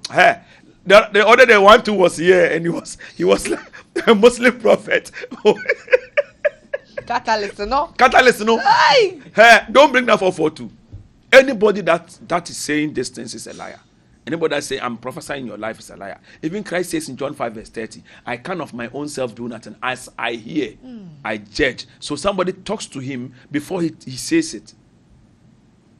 And my judgment is just, for I seek not my own will. Whatever he's doing, it's not for him. It is for God. So God talks to him. And if any prophet claims that God is talking to him, come, I'll ask you a simple question. That one too, thank you. Be honest. Ask your prophet, which food did your mother like best? You know your mom. Which food? Because if it is you, maybe your friend has informed him. Of course. Ask him, which food does your mother like best? He should ask God. That is when they will tell you, don't tempt God. These are liars, lying to people, calling themselves prophets, and it's 442. I promise you one. Okay, in my next episode here, Okay. I'll come and perform miracles, remove sickness on Fifi's leg, and show you guys all the tricks over here. Nothing do them. These guys are all liars. They don't have paracetamol. Some of them too, if you joke, they will take you to their juju men. Their juju men will unalive you, and so that they will say their prophecies has come to pass. Mayu means before witches, wizards, killing people in the name of God. When he tells you are going to die and you are not prayerful, wallahi, he himself will kill you. He will take you to juju. After you die, no, just for him to gain the popularity, and so that his prophecy has come to pass. So many people will fear him, and they will come to him, and he's going to give them more false prophecies, and he's going to get more. That makes them rich, and that makes them famous. What else? For the money. In the entire Bible, where did Jesus prophesy that somebody is going to die? none. Where? You there, you don't give life. You only rejoice in someone's death. Exactly. Every church member's mother is a witch. Have you noticed that? Mm-hmm. Every church member's mother. And whenever Holy Ghost come, the cameramen don't fall down. The drummers don't fall down. The choristers don't fall down. His wife don't fall down. His wife is not a witch. His daughter is not a witch. Your son there is a witch. Your mother is a witch. Your daughter is a witch. Your obia is a witch. Or no dear is not a witch. Don't we reason? Is witchcraft part of worship? No. If the church is that powerful, why will the witch even enter the church in the first place? You question. If that place is that powerful. Question for the There was one boka that was brought from Nigeria some time ago. And this boka, if I mention him, so the guys will know me. He was brought purposely by a pastor to. It's not because I'm not doing this because of bias. Like I said, there are good churches. Yeah. He was brought purposely to come and bury cow at the pulpit where the pastor stands. The more the cow will be rotten, the more members will come. A live cow. A live cow. And cow represents human beings spiritually. Oh. So some of this I don't like talking. It people began to mean us more. Else you have to say these things. Else, you see, your mother.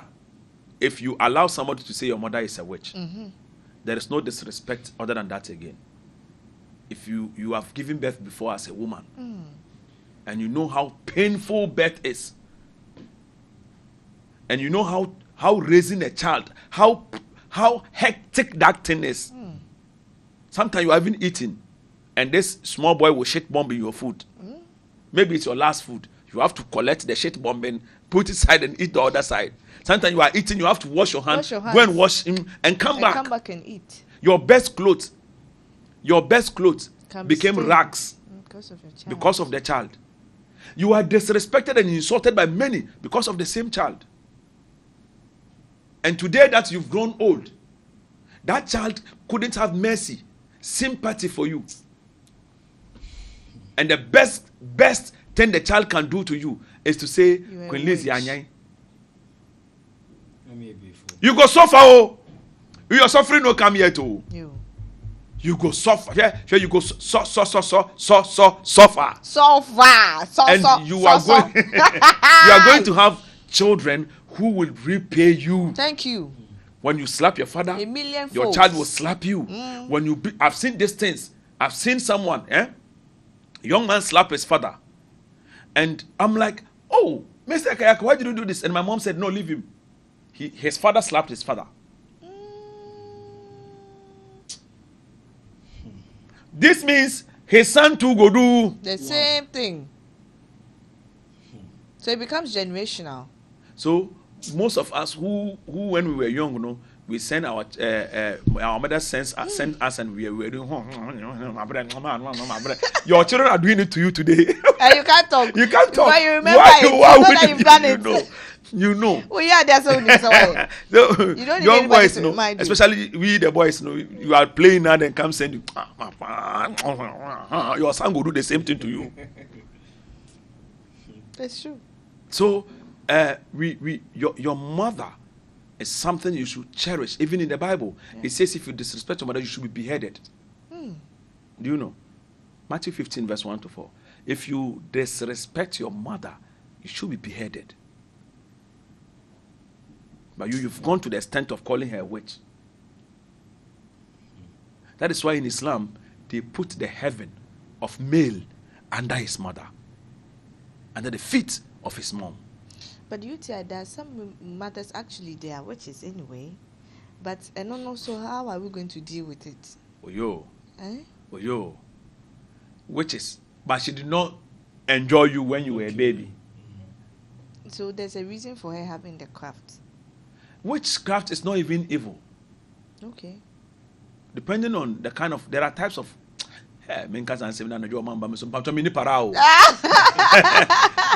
there are types of I've got the idea they can come for try your luck. Hey, any parao yes remo. Yes remo. Mo bucket wa abasam na ye kebi painful pia. Yeah, that was you. We beg you. We get red. We get white. Okay. We get black. Most of these herbalists and those who are healing people and saving people are mostly white. So they can see you. They can see. But it's for a good cause. For a good cause. Then we get those no, he be evil for in within no or ye evil. He envy you. Oh. And not I mean pen. And all they say word use it to destroy your things. Oh. So if they can channel it into good cause. Energy, yeah. They say technology. Hey, be ye kakran shem. Eh shem, be ye na buruna to need technology. Of course. Because you see, our forefathers, when you go to them, he is here. He can look through the sun and he will tell you, oh, your son is there, he's doing this, he's doing that. Okay. They sometimes even communicate spiritually and the rest. And today, Bruni has brought us phone. No wire, nothing. But you can talk to someone in America. So this thing is not evil, depending on how you use it. So if your mom is even gifted and you find out, you be good to her and tell her, Mommy, me yambo, my dear ye, into Mammy, oh, Mammy, to me, the Benz and Cowbochubio. You never enjoy it. So there are times, some are using this to protect their families. Yeah. Their children have all become rich. Some too. Or bedroom nam sa and mude every year back. I do so by how benya biario. And because and it's not anybody. Mami Kasibi bro, Charlie. And it's not every witch. When we finish, we go back to our aid. It's not every witch. Some are snakes, some are dogs, some are bears, and the rest. Some prefers to be poor physically and spiritually be rich. She has private jet and the rest. At night, but in the day, see, so it depends on the kind of. So before Mpono, you go to the pastor to call your mother a witch. Consider so many chances she had in your life. Exactly. Do you think that the pastor calling your mother witch in public and doing leka papa makan boria leke pepe aperere ingbengidim barakata, and then that's all your mother, the witchcraft is gone? No, it's not even gone. What can you cry? Witchcraft is a group. They work in a team, and there is not a single witch who confesses and continue to live normal. It's either after confessing she dies or get mad. If your mother has confessed and she's okay, it is 419. Let me help you more. There are spirits which some of these people can cast to enter into your mother, and the spirit will talk through your mother, thinking your mother is the witch, and she is not. Hey! It is the doings of the man standing in front of you. Jesus. Billahi lazi.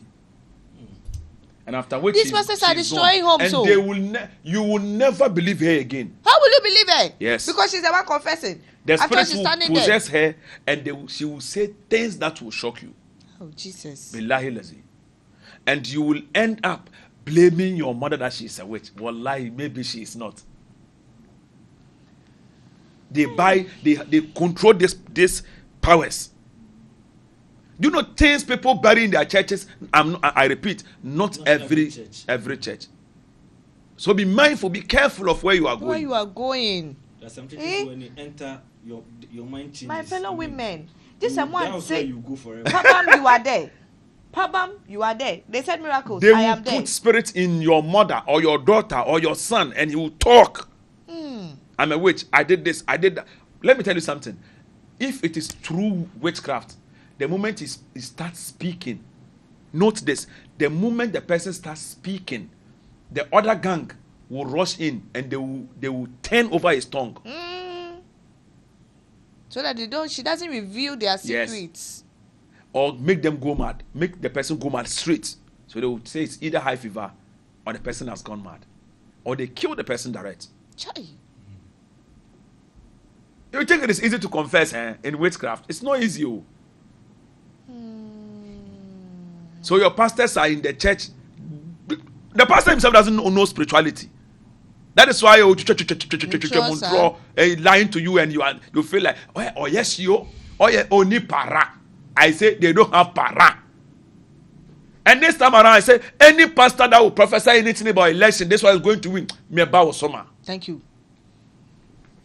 Munjai Rofno. Masegana.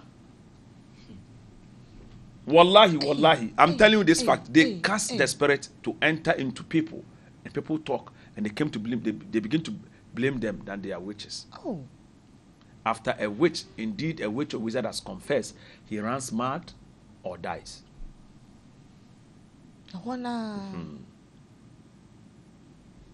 Most of them, they put the spirit in you and you begin to talk. And this, you believe it is a miracle. Like I say. I think what you're saying is true, because I once visited one pastor's church. He's a well-known man of God. I will not mention his name. That time, this is like about let's say, give or take 5-6 years back. And I met a woman that day. I went to my mother. It was a Thursday prayer session. And I'm saying, so I told my mother, I said, ma, this woman, I know her. And the pastor was, telling her to confess. You've done this, you've done that. And the woman was there. She was just mute. You could see that actually everything the man of God was saying is true. She was so ashamed, and Yes. And the man was saying, confess. The rest I will not say it. Say it and be free. And I told my mother that, I know this woman. She's a friend's mom. No, but after a while, the woman died. It didn't take much time. Shame can put you into depression and die by force. Okay. This one, if they want to kill you, they will kill you there. Then now And you will fall and die. That one they know. They will not let you go. And they will not even let you talk. And did the woman speak? Was she speaking? She didn't say anything. So she did not confess, and she's not a witch. But the pastor has put in shame on her. And so depression has killed the woman. If she was the one confessing, after confessing, either she dies there, or she was asked that. And normally she will confess at the moment she begins to mention names is when they will kill her or make her go mad. You are the one talking. He has disgraced the woman in public. Out of shame and depression, he has killed someone's mother. And I blame the parent of those people. We have to be extra careful. You see, if like I always say, if my mom is a witch, she should enjoy me. She deserves to eat me. She has suffered a lot. She should enjoy me. I have forgiven her. She should eat me. In fact, she should even bite the heart. Oh. She has suffered a lot. I know what we have been through together with my mom. And so if she eats me, she deserves it. I'm okay. It's better for my mom to enjoy my flesh, eat me, than any zongo waits to eat.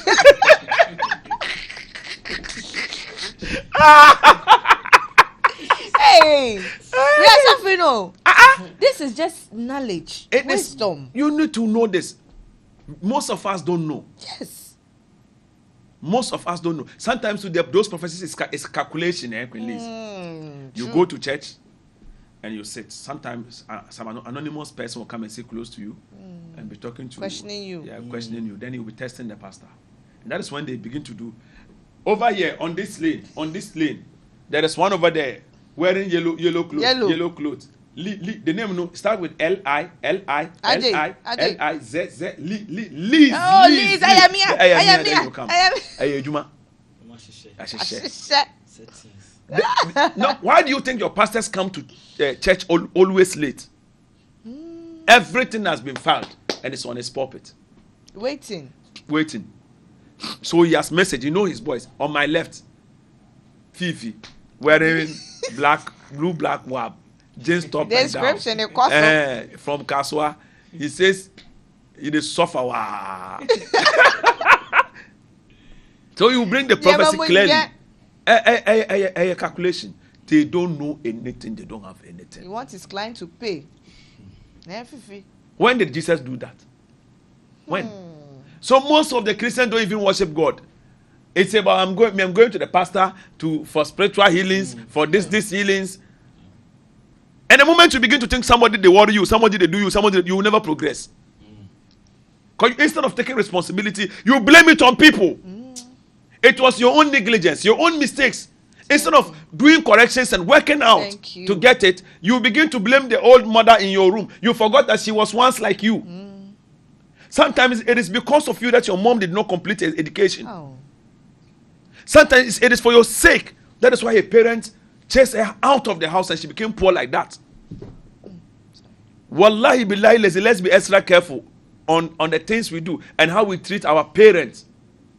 You don't have anybody like your mother and you will never have anybody like her again in your entire life. Oh. Queen Liz, your mother is one too. If she is alive, Queen, let her enjoy. There is no regret than the day you find out your mother is finally gone and she's dead. Nobody can replace her. Your mother is gold. She's diamond. Thank you. Nobody's mother, your auntie, your mother's sister, your mother's cousin will never be like your mother. In danger, when in times of need, if you are in need and her daughter is in need, you will be a second choice, second option. Of course. That's the truth. Hold on to your parents. That's why in Islam it says, even if your mother reaches old age and she does something that hurts you, don't say your mother. Because anytime you read Quran and Bible, after God telling you worship God, the next thing to say is obey your parents. Exactly. Before anything comes. People are in the church today, they don't talk to their parents. They are in the mosque sitting that they don't talk to their parents. If you were neglected by them when you were young? What happened? You have to look for the cause. Look for the cause. Maybe it might not be. What if it was deliberate? You see, there are two things over here. Your parents should take care of you. If they don't, God will punish them. Thank you. When you grow, you should take care of your parents. If you don't, God will punish you. So don't allow their negligence to involve. Don't let them drag you into their problem. Okay. The best you can do for them, so that they will be in problems. Maybe because of you, they will regret and they will ask for forgiveness. How many times do you sin against God that God has not punished you? He who gives you life, gives you air, gives you everything. You sin against him. He did not do anything to you. Sometimes God even made that thing happen so that you learn your lessons and even help you to become who you are today. Some sins are unforgivable. There is no sin that is not forgivable. What has she done? Do you know why some parents even throw their children in dustbin and the rest? Okay. Sometimes it is your grandparents, the pressure they gave the young girl. The young girl maybe untasty though. Just once. Chairman couldn't pull up. Hey, no pull up. No pull up. So she ended up getting pregnant. And sometimes it is peer pressure and this things that led her into it. She's so innocent. So must you go and throw the child away? So the parents themselves, the way that they do the girl at home. I know of a classmate of mine, Fatih. May Allah grant her Jannah. Me. I don't like reminding these things. The moment we completed ACHS now, Forgive me, bro. I know the husband will be very sad today because he watches me a lot, and she's also my mate. So she got pregnant. Initially, the guy wanted to marry her. The parent did not allow. They don't agree because Zongo life. Okay, sorry, so she got pregnant. They maltreated her. They, as in maltreatment. Sometimes what to eat is even a problem. Because in Zongo, those days, it's like it's a disgrace. Of course. Today, it's normal. Now it's normal. Today, even Chief's Palace, you get born 3. Imam's house, born 4. So it has become normal. Those days, it wasn't like that. So she gave birth. But the guy was very supportive. So instead of the parent to help her in, when the lady gives birth, they must have food, how the hot water and the rest, which they will use to, help her. No? Then the medication, the rest. The parents, because they don't like the child, and like she has brought them disgrace. At that time, they have already set the date of her wedding. Because she didn't get those treatment, she got internal bleeding and she died. Many have undergone this. Many have lost their lives because of this. Many too, because of those resentment and those hates and those insults. She can't handle the pressure. If she doesn't get good advice, then she throw the child away and run for her life. And mostly this happens when we, the men, refuse to take responsibility. Exactly. You know that Adi Fifi is enjoying. You want to shook her. You go and enjoy. Then you finish and there. Take a spoon. Take a spoon. And take out your own. Now they won't collect. So the lady becomes so depressed. Most of her, like I say, pregnancy becomes unwanted if there is poverty. Exactly. There is no unwanted pregnancy where there is good care and riches. You get it? Yeah. So when your daughter mistakenly brings those things at home, don't chase them away. Take them. You don't know who she's going to give birth to. Maybe the next president of this country. Where you go. Your family goes suffer. Because every family, there is one person or 2 people or 3 people that will raise the family. You get it? Maybe he's the one, or she, the baby, is the one to raise that family. And you threw her away. So don't blame your parents because they threw you away or this. Ask what happened and find a place in your heart. It won't be like the chemistry will not be there. But at least, try. For sleeping in her womb for 9 months, pregnancy for the first 3 months, some will vomit. Hey, I know of a sister, when she gets pregnant, she has to go and stand close to the Zongo public toilets. The way that place, they smell. That is the feeling she like. The feeling. Hey, Zongo air fresh, I swear. That is what she likes until she gives birth. Hey. No, wait, Allah. I'm afraid one or bon. Serious? So, parents go through a lot of distress and a lot of this thing. So, if your mother couldn't give you the best of what you deserved, be considerate. Look through around. Maybe she did what she could, but her effort couldn't reach where you are supposed to be. And note, anybody that disrespects the parent, wallahi, will give birth to children who will never respect her. Wallahi. And note, for you to be a blessing in this life, for you to excel over the witchcraft of the mouth, the ears, the eyes, and every struggle on the face of this earth, you need to get the blessings of your parents. Sure. No malam can do juju to you to succeed in life if your parents have cursed you. No pastor. No amount of charity will put a blessing in your life. Sometimes you need to get back to your mom, talk to her, ask forgiveness from her. Our parents sometimes in our childhood made a lot of mistakes because if our fathers commit some mistakes now, then they will use it against us. The moment Fifi does something wrong, and she's not cursing Fifi, it is the father she's talking to, but then she's cursing Fifi. And parent mouth works. So Fifi has grown. Anything Fifi touches is not helping him. Everything he does is not helping him. All his colleagues are succeeding. Fifi does anything, it doesn't work. So go back to your mother. Go back to your father. Beg them. Let them bless you. And sometimes, whenever you buy things they love, whenever you make them happy, ask them to bless you. Ask them to bless you. That moment, no. Don't let it go. Let them bless you. I'm giving you the key. Don't waste your money over any juju man. The juju is at home. Your mother nah. Wallahi. Let them bless you. Even if she's a mad woman. Oh. If she blesses you, it happens. Wallahi.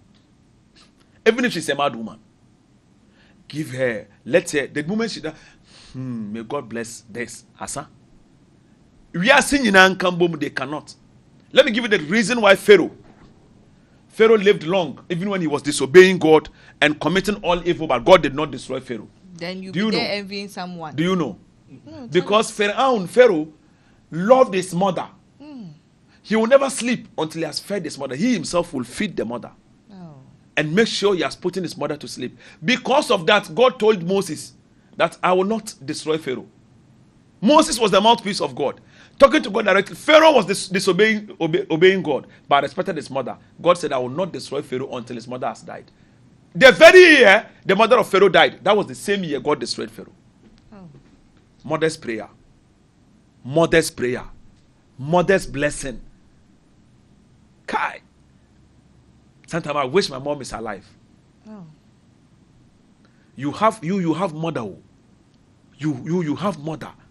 Somebody, when you go out and you come, you can come and meet the person at home. They don't and value is that the mother you are disrespecting? Fifi, you are a man. Don't pray your mother to die before you give birth. Wallah, you to shock you. Suffer.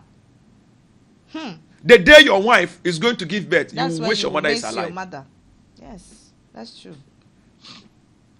Me, I had to cry. Because it's not for any reason. Because even though my aunties were there, but I felt like if my mom is here, I wouldn't be standing there. You wouldn't be needed at the hospital. She would do everything for you. But she's the same woman whom when you fall down, she lifted you up. The same woman whom when you are sick, she is sick. If you have not eaten, she'll make sure you've eaten before she eats. She starved because of you. She slept one side like this.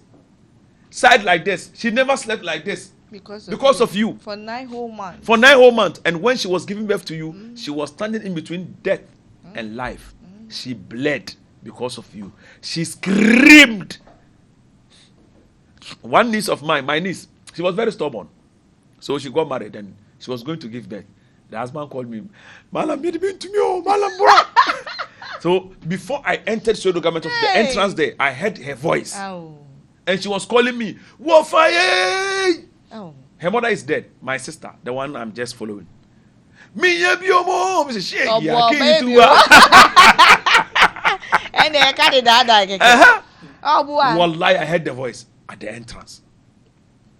And I'm like, Shaky, next time you will respect me. You know so fire there. Wallahi. But that is the same woman today. Because you've reached certain standard. You are disrespecting. Some even at the SHS level, they don't want to meet their parents. They feel like they are ashamed of their parents. Yes. A lot. They won't come out. There is this musician, Mr. Bright, who sang this song. Medawasi dudu washema mama siye free dia meso meshewa ma usiye tu. And this last 10 days the Hajj preparation begins. That is when you enter in your ihram. Okay. Let me break things through for the Hujjaj to get it. So you need to enter ihram first at the miqat. Miqat is a boundary, some boundary where you go there to change your clothes. Men, as a man, when you enter ihram, you don't wear clothes which is sewed. So they use two. It's like a towel. Okay. Which they use one beneath them, then one on top of them. You don't wear cap or turban. You must wear a slippers which shows your ankle. Okay. You understand? Which shows your ankle. Then after entering ihram, you do your intention. You enter with your intention. Labbaika hajjan wa umrah, or labbaika umran wa hajja. So, Lord, I've answered your call to perform hajj or umrah. So after that, then you begin to do your takbir and talmid. Labbaik Allahumma labbaik, labbaik la sharika laka labbaik, innal hamda wa ni'mata laka wal mulk la sharika lak. So labbaik Allahumma labbaik. My Lord, I've answered your call. My Lord, I've answered your call. I've come, in other words, I've come to perform hajj.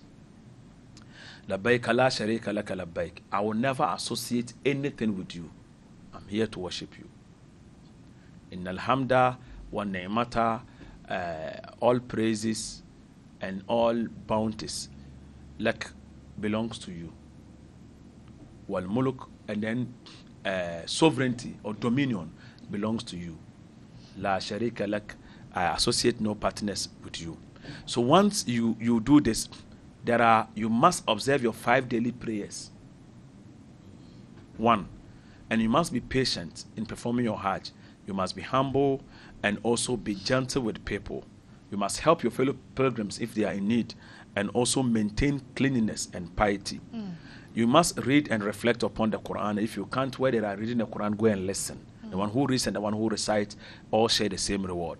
And then make abundant dua. Pray for your loved ones, for yourself, for your parents, and the rest. Then again, you need to, before then, what is most important is that go to your hajj with clean money. Okay.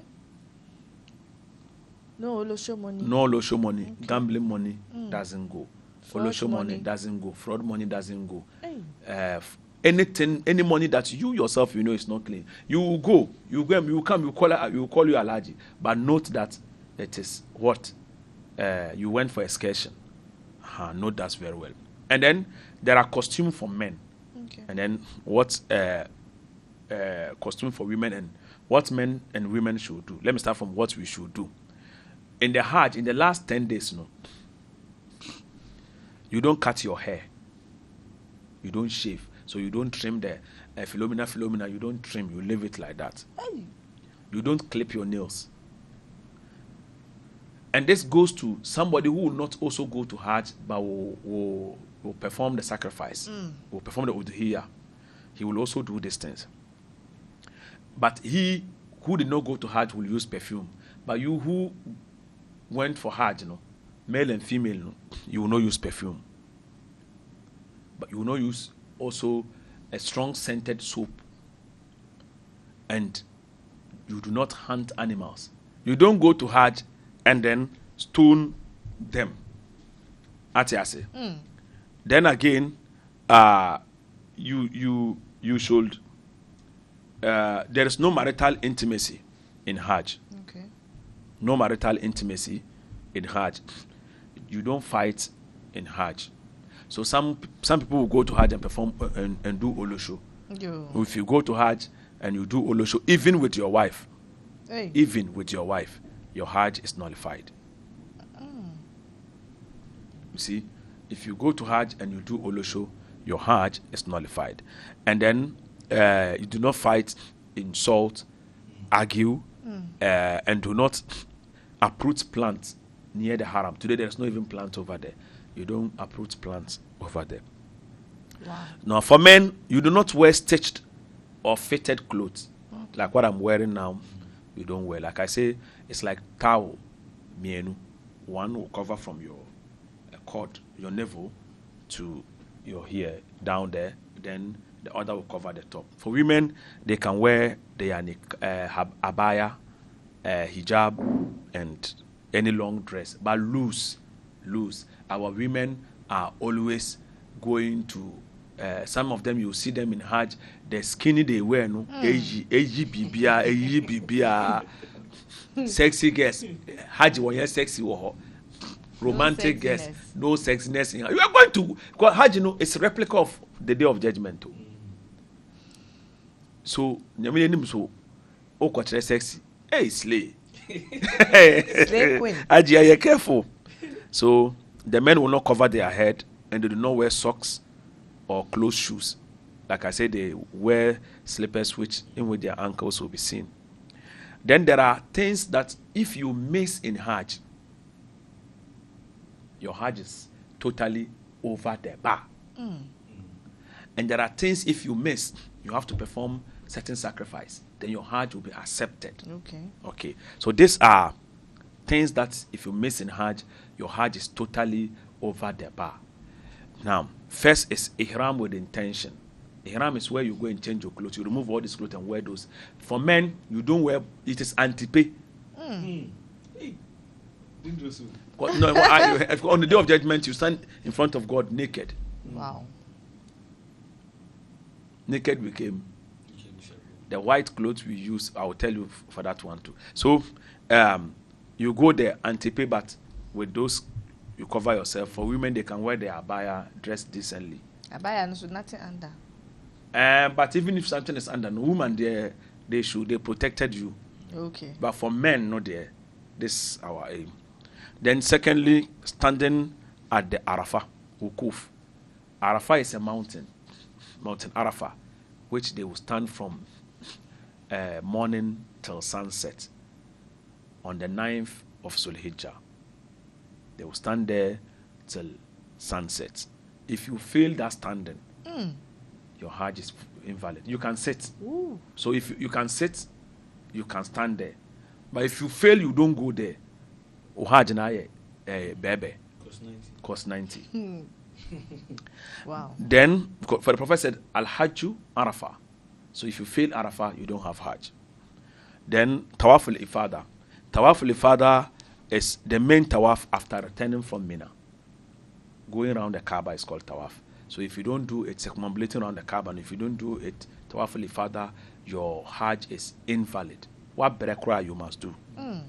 Then the Sa'i between Safa and Marwa. Sa'i is going from Safa, coming from Marwa, going from Safa, walking between the two, in which Hagar did, when she put Ishmael down and she would go to looking for water, come and stand until she was tired and she sat down, crying. That I don't know what to do now. Now I must watch the baby to die. Oh. So we commemorate the same thing. So these are the do's. If you don't do this, if you fail any of it, your Hajj is invalid. Oba ebefro ala Hajj. You didn't do. You went for excursion. Then those of you doing pickpocket in Hajj, thank you. You to be careful now. Those if the moment you do olosho the asa. Olosho cry is a problem now called stealing. Yeah. So these things, if you miss them in Hajj, then you will have to perform sacrifice to correct the Hajj. First, when you did not enter Ihram at the Mikat, maybe you sacrifice a goat to a sheep. And if you did not stay overnight at Muzdalifah, there is a place called Muzdalifah where they stay and spend the whole night over there. If you don't stay there, that is where you see the rich, the president, the vice president, all of them, they go, they stay there. You see people lying on the ground. Nobody is above anybody. Nobody's giving VIP over there. And then you stay in Mina during the days of Tashriq, and then stoning at Jamra. Jamra is where they claim to stone the devil. So we don't stone, the devil is not there. But it's a symbol of rejection. That is where Abraham rejected the devil. Where the devil went to him and told him, Chairman, you don't have a son. Drink kakra. Which God will tell you to kill your son. Then Abraham picked up a stone to stone him. They are prophets of God and they could see them. But we don't. So that is where Hagar stoned him. That is where Ishmael stoned the devil. So now, we also commemorate, but it's not a stone, it's a pebble. Okay. Which they use. It's a symbol of you two, in as much as Abraham and his sons, children rejected you, we are rejecting you. It's not like the devil is standing there. Okay. Just a sign. A sign. The whole Hajj is what Abraham alayhi salatu wasalam did. So if you miss this, then we have you perform ghusl, janaba, a holy bath, spiritual bath, before you enter into your state of ihram. It is sunnah. Then wearing white ihram garment, dressing the white is sunnah. The white symbolizes death. In Islam, when you die, you are buried with the white clothes. It's telling you that if you die at that moment, the same clothes that they will take to bury you. It is telling you that in as much as you are here, know that there is something called death, and live a pious life. And prepare yourself in await of it. And the white clothes was chosen so that the rich, the poor, no tribe, no race can claim that it is for us. So all of us dress like that so that it removes racism, ethnocentrism, and the rest in between us. Then again, reciting the talbiyah. Labbaik Allahumma labbaik. When they are doing Hajj, you hear them. Labbaik la sharika laka labbaik. Innal hamda wa ni'mata laka. Somebody you see somebody come and do kasira. If you don't know you, why they are doing labbaik Allah? Yanu will be saying their things over there. These are the things they are saying. Labbaik Allahumma labbaik. And then after that, then we have staying in Mina, then Tawaf al-Qudum for those who are doing Kiran, and then making dua at Arafah. Note, if you have gone to Hajj, there are key places you must pray. Okay. Key places. I shouldn't be teaching these things freely like that, but Lizmedia there. Oh, just here. You won't hear it anywhere. When you reach Maqam Ibrahim, the state of Abraham, where Abraham stood with the son Ishmael, their footprint is there. It is called the state of Abraham. Blacks, when we go to Hajj, sometimes, they go and collect those dust and the thing over there to come and do things. Miracles. So they've covered those places now. Wow. But when you reach that area, make sure you pray harder. God answers prayer instant for that particular area. That's prayer. Maqam Ibrahim. Then when you reach Arafah, Arafah is the Hajj itself. The entire Hajj, Arafah, no. Day.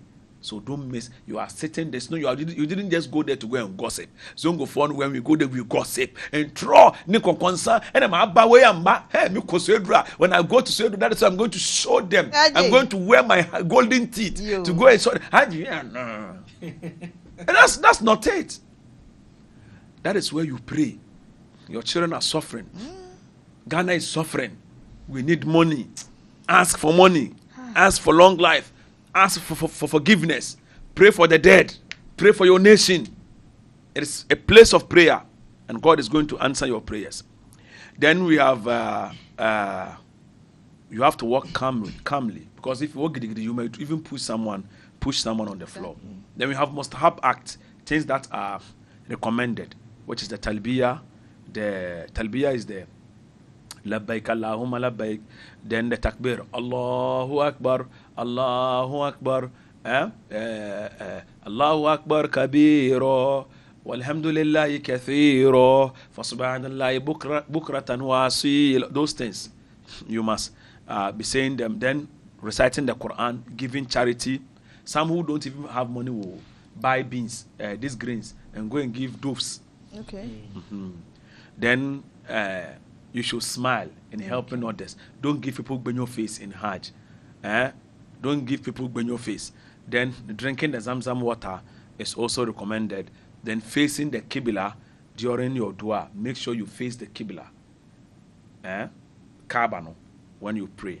Then you spend time in Haram, the Grand Mosque, while you pray.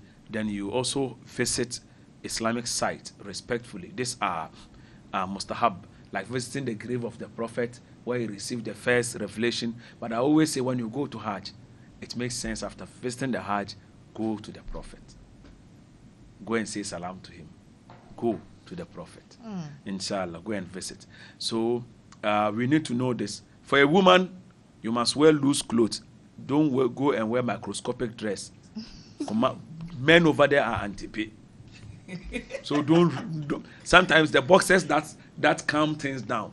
So Anti-pay is going on. we are anti-pay over there. Over there. Don't go and wear microscopic dresses and hot dresses. Things will be showing. Some man will lose concentration, and before you realize, he can release. Some men get by force a chair. Hard ones. And they release there. I don't know, but people's feeling there. Men control to there. Somebody to this thing. You see our thing. If you jack, sometimes we don't reason again. You make chimisa. So don't cause somebody temptation. And any color of clothing you can wear. It should be long dress or abaya, hijab. That they don't use niqab in Hajj. They don't use niqab in Hajj. So these are things you and I must know in performing Hajj. You understand? So this is our Hajj for you.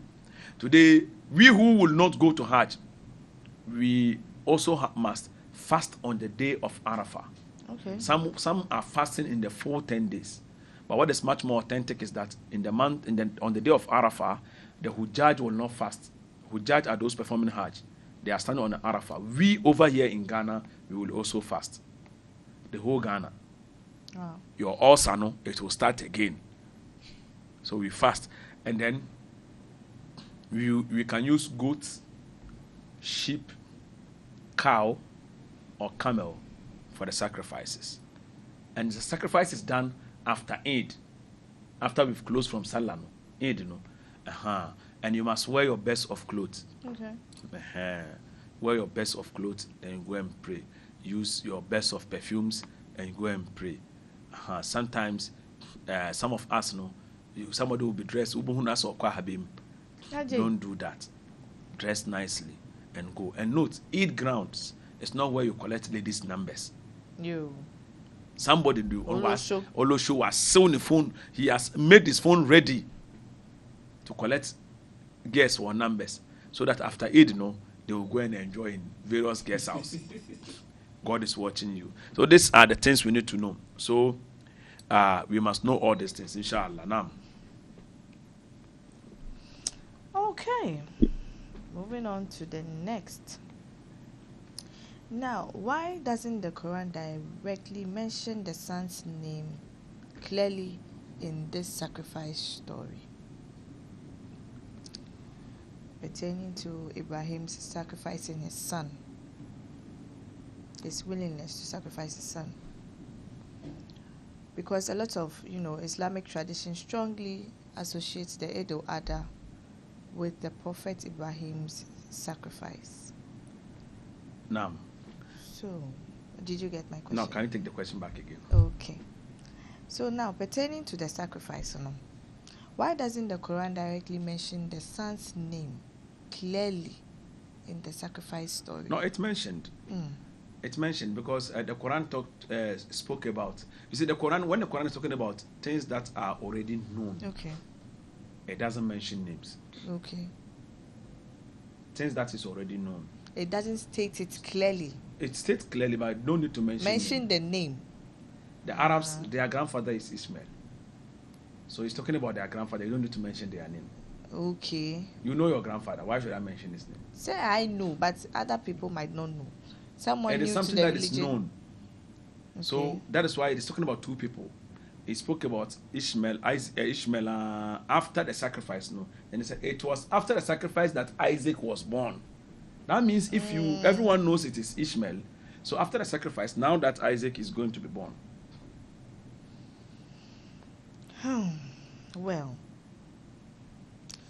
so pertaining to these two festive seasons, did interpretation shape identity, or did identity shape interpretation?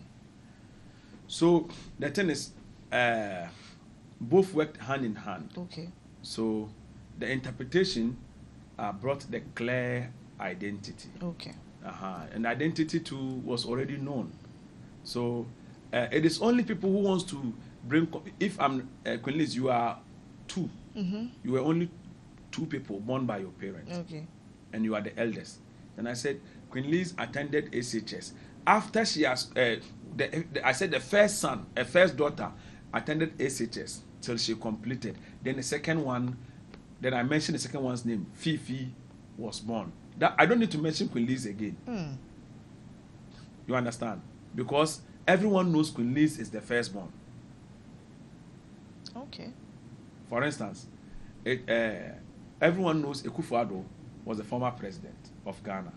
So if I say in 2026, some presidents brought us free education. 2020, President brought us free education, and people were going to school for free. After him, John Mahama came. Anybody who is a bit aware of history will know Akufo-Addo was the one that gave us free education. After him, John Mahama came. Okay. In So that type of order. So it is in order. We don't need to mention names. It is in order already. Now, during the Eid al-Adha, animals are, slaughtered globally. Nam. And some see it as a worship, others see it as cruelty as well. So why does Allah, the question is, why does He require animal sacrifice if Allah does not need meat? No, Allah does not. It's for piety, to help the poor and the needy. So it's just to give out. To give out to the poor and the needy. Hajj has to do with, it's a complete act of worship which involves your money, your sacrifice, your health, your strength, your psychology. So, just to people who don't, those who eat think animal, but they eat food.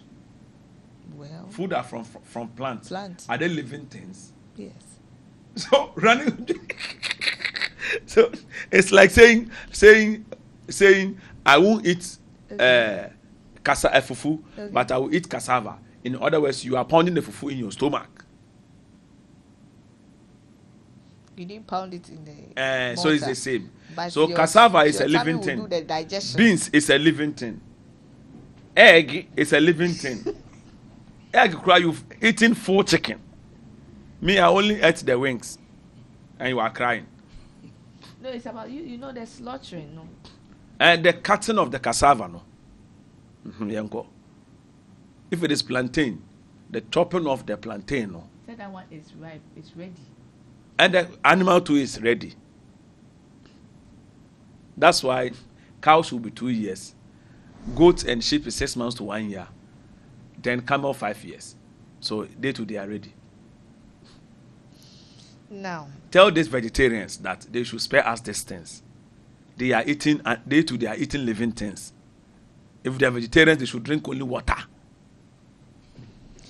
okay. None of our forefathers were vegetarians. They were eating meat. Hey, They were enjoying Ankasa. Enjoy, bro. yo, my reader, kindly read Surah Al-Hajj 22 verse 37 for us. What is there? Quran 22 verse 37. Yes. La yanalul birra. La yanalul. Quran 22, Verse 37. verse 30. 37. 7. Nam. Quran chapter 32, 22 verse 37. Sure. Their meat will not reach Allah, So the meat, God doesn't eat meat. Okay. nor will the blood. God doesn't drink blood. That's why I've been telling you, God is not a vampire. But what reaches him is piety from you. What reaches God is the piety from you, that you are able to help your brother. That's So, there are houses that they don't eat meat for a whole year. Yeah. I am an that Yeah. That the other time I told you, sometimes they put kako in a meat for osmosis to take place. So that so as you are eating it. As we are eating it, you can The have smell, the no? smell, no?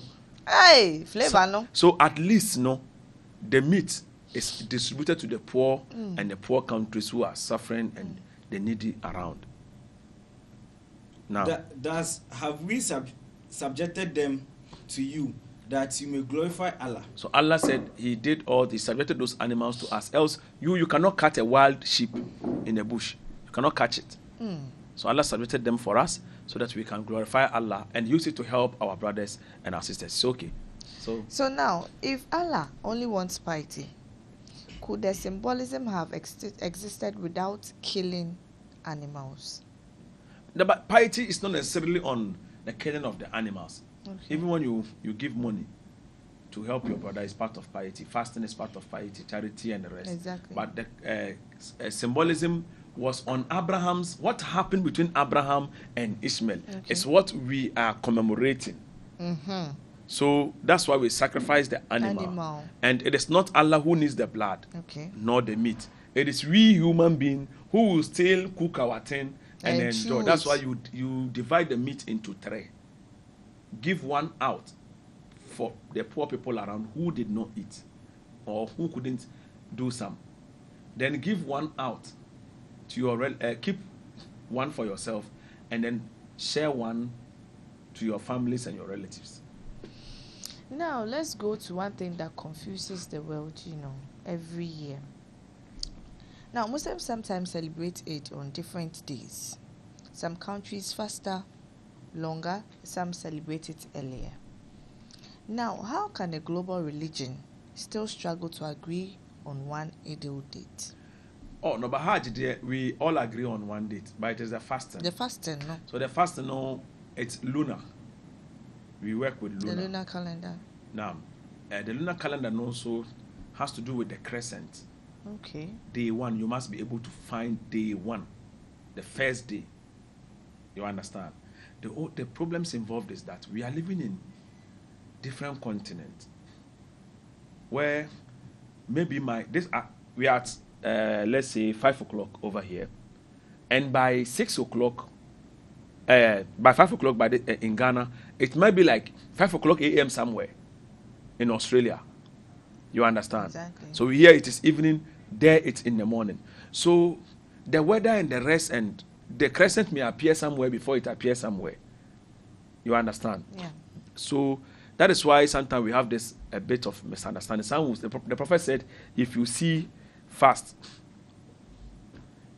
If you cannot see, then wait till you see it. So Queen Liz, you are from Australia, you have seen it. You must start your fasting. Okay. So somebody in Ghana will say, since they have seen in Australia, me too, I'm going to fast. Then we too will tell you that Australia and Ghana are quite wow. That brings the problem. You understand? Yeah. So that's it's a bit of continental issues that brings all these things. So now, in a world with satellites and astronomy, why are some Muslims still debating moon sightings physically? Satellites also fail sometimes. Okay. They sometimes also fail. And like I say, if Australians use satellites to see it, we in Ghana, satellite paper beneo, we in Ghana, we who are in Ghana, no, satellite paper ben, and Nigeria, no, and Togo, Ghana, we have. Have you seen their telescope before? Hey, like 1901 telescope. A cake. So sometimes, some people will see this like 3 days and some Ghana for be home. So you see people. That. So satellites, we here, no, especially West Africa, we don't have any gadget. No, we don't have anything. Technology, we have a long way to go. So sometimes we have to rely upon certain countries before. So if certain countries don't see, we won't see. It's hard. It's hard. So it shall be well. Now, is Islam resisting scientific precision in favor of tradition? Take it, let me see. According to the whole, Eid festive season and what we are talking about, do you think Islam as a whole, a religion, is resisting scientific precision in favor of tradition? No, religion is lame without science. Thank you. Science without religion is blind. Simple.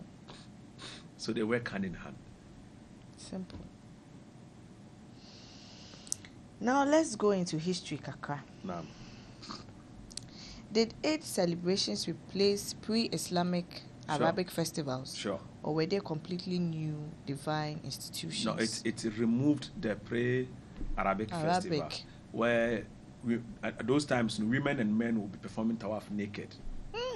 Because maybe see those things. Yeah, Fifi did it that time. I like that. If I like. So Hey, and my sheikh is interested. then they will be rubbing blood all over. All them. over. So Islam removed all these All things. those things. And then replaced what Abraham actually taught. Does religion usually erase old culture or absorb parts of it? It absorbs part of the good culture, because most cultures have its root from God, and so it absorbs the good part and then rejects the bad aspect of it. The culture where if your mother dies, you will drink alcohol and the rest, and the culture where if some chief dies, you behead people. The culture where you drink human blood, and if your husband died, they will shave your head, give you his the shroud, which the water which they used to bath him, they will give you to go and bath. Or even drink some. Those things all Islam rubbish, or it's rubbish. Or so every culture that disgraces humanity or brings harm onto people, Islam rejected. Those that actually honest people and will not denigrate anybody, Islam accepted it. Some even they changed them and replaced it with something better. It was replaced. For instance, you will see that some Muslims, when someone dies, after 3 days they will sit down and pray for the dead. It is our culture, it is not Islamic.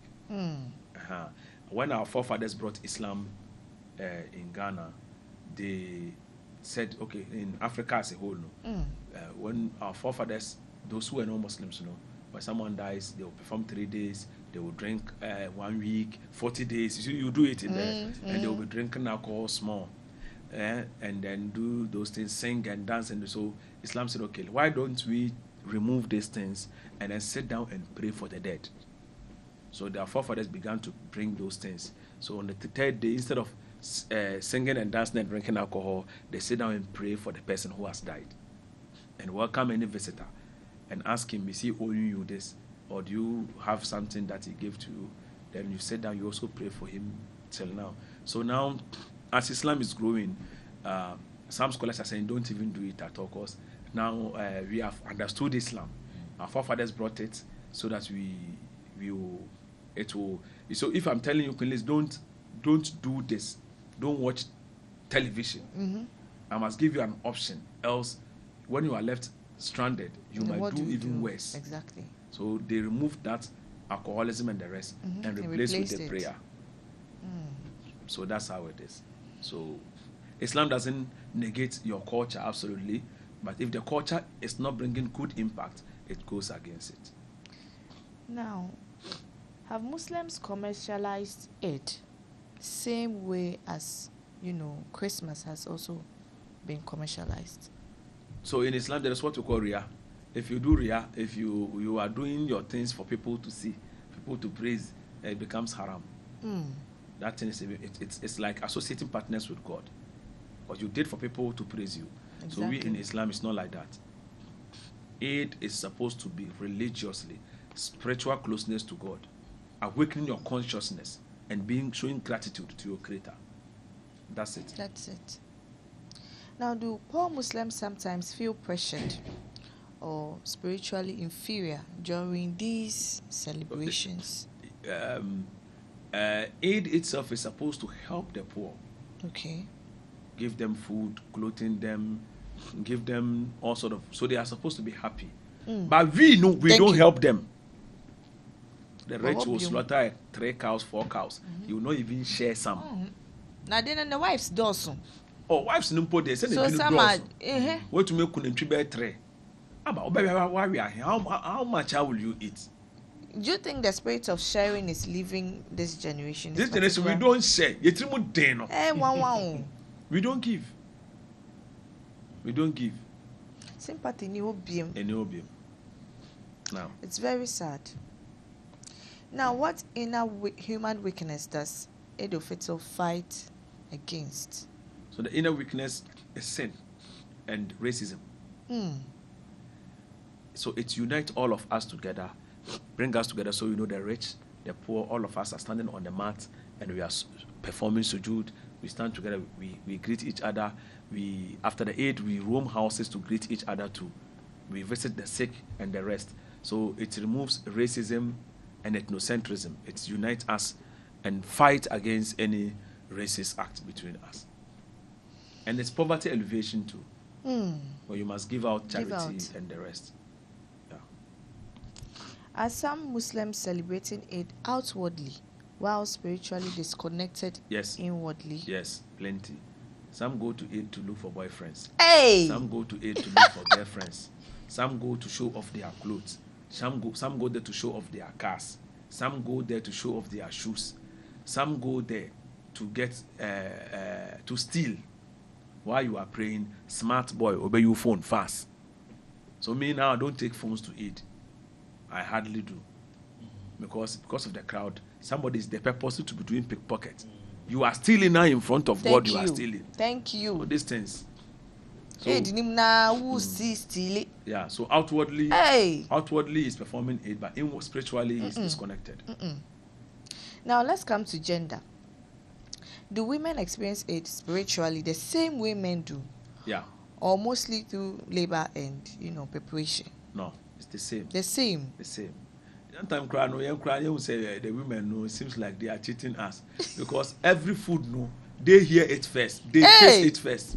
Sometimes they will tell you meat nasa or viankasa or viankasa. And most of the expenditures are done by the men, especially in Africa. Africa, they all are another problem. What time we spend this? Unlike the white, you have maybe a white woman who, okay, me too, I'm supporting with the sheep or goats. By Africa, there you buy all, you buy everything, only you. And she will eat everything too.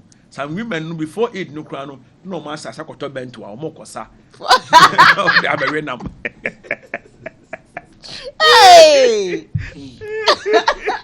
Wickedness anyway face now. I tell you. Hey, whoa. I tell you. I bet in here for Nenyabi. So that's it, So and some women, there are some women, even when you want to give out, they don't allow it. Oh. There are women that they will not even want to serve Fifi food. If Fifi is married to set those bad women, because I come to visit Fifi, she will not serve him food. Oh. Because she knows ABI Uti. You are coming because of food.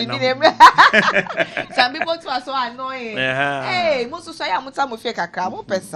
now maybe at home the person likes Fifi's wife's cooking. Maybe they say UTI like this. Like maybe your wife is like not somebody's wife's food.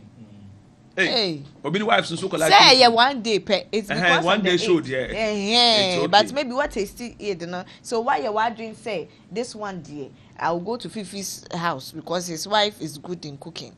So that is what I'm still focusing. Okay, maybe you were friends with the wife. Exactly. Already. Somebody's wife shouldn't be your friend. Hey, after marriage, the friendship must end. Pressure. How is my wife your friend? What do you mean?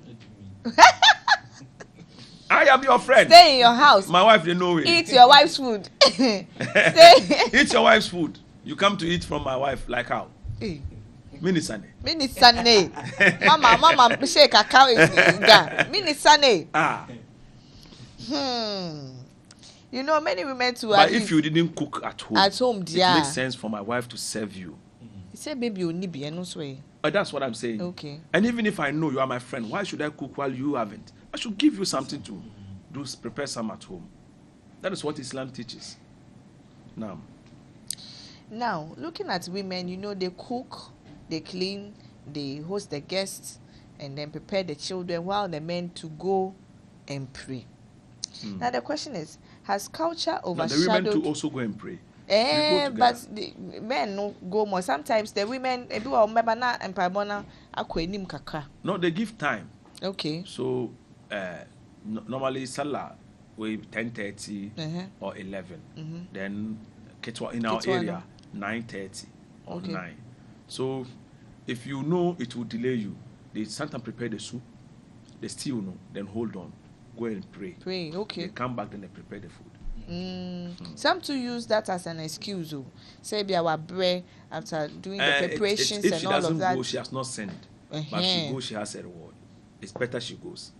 Even if you are tired.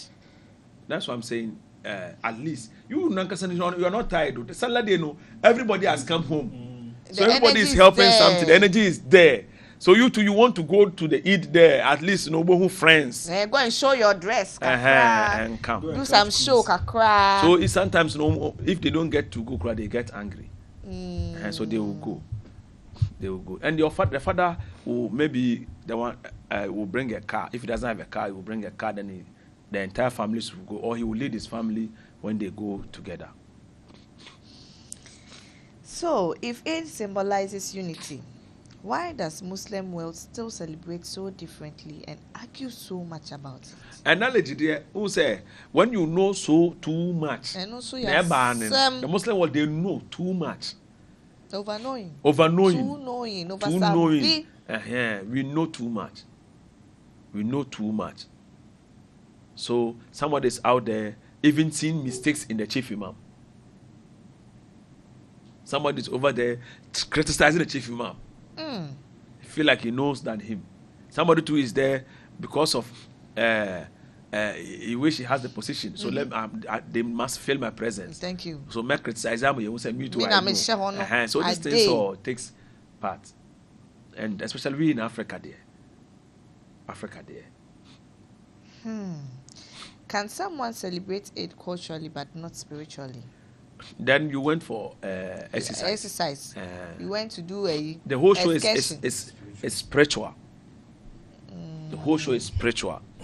Then you were saying those damn people, they don't pray. Omankasana prayers, no, and they are not part. But Eid, not there. They are there. Send an entertainment or better guess the numbers for guess the numbers of. Hey, my people. Even some Christians go to Eid.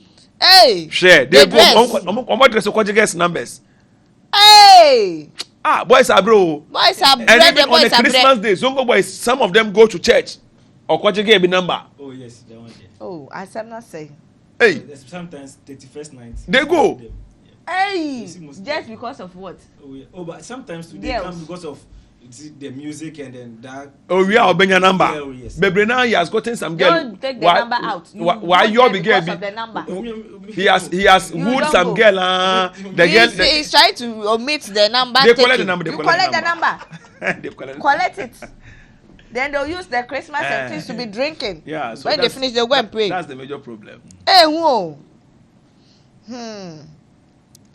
So why do moon sighting arguments happen every year? Like I say, based on technology. The technology. And then geographical differences brings about that argument a lot.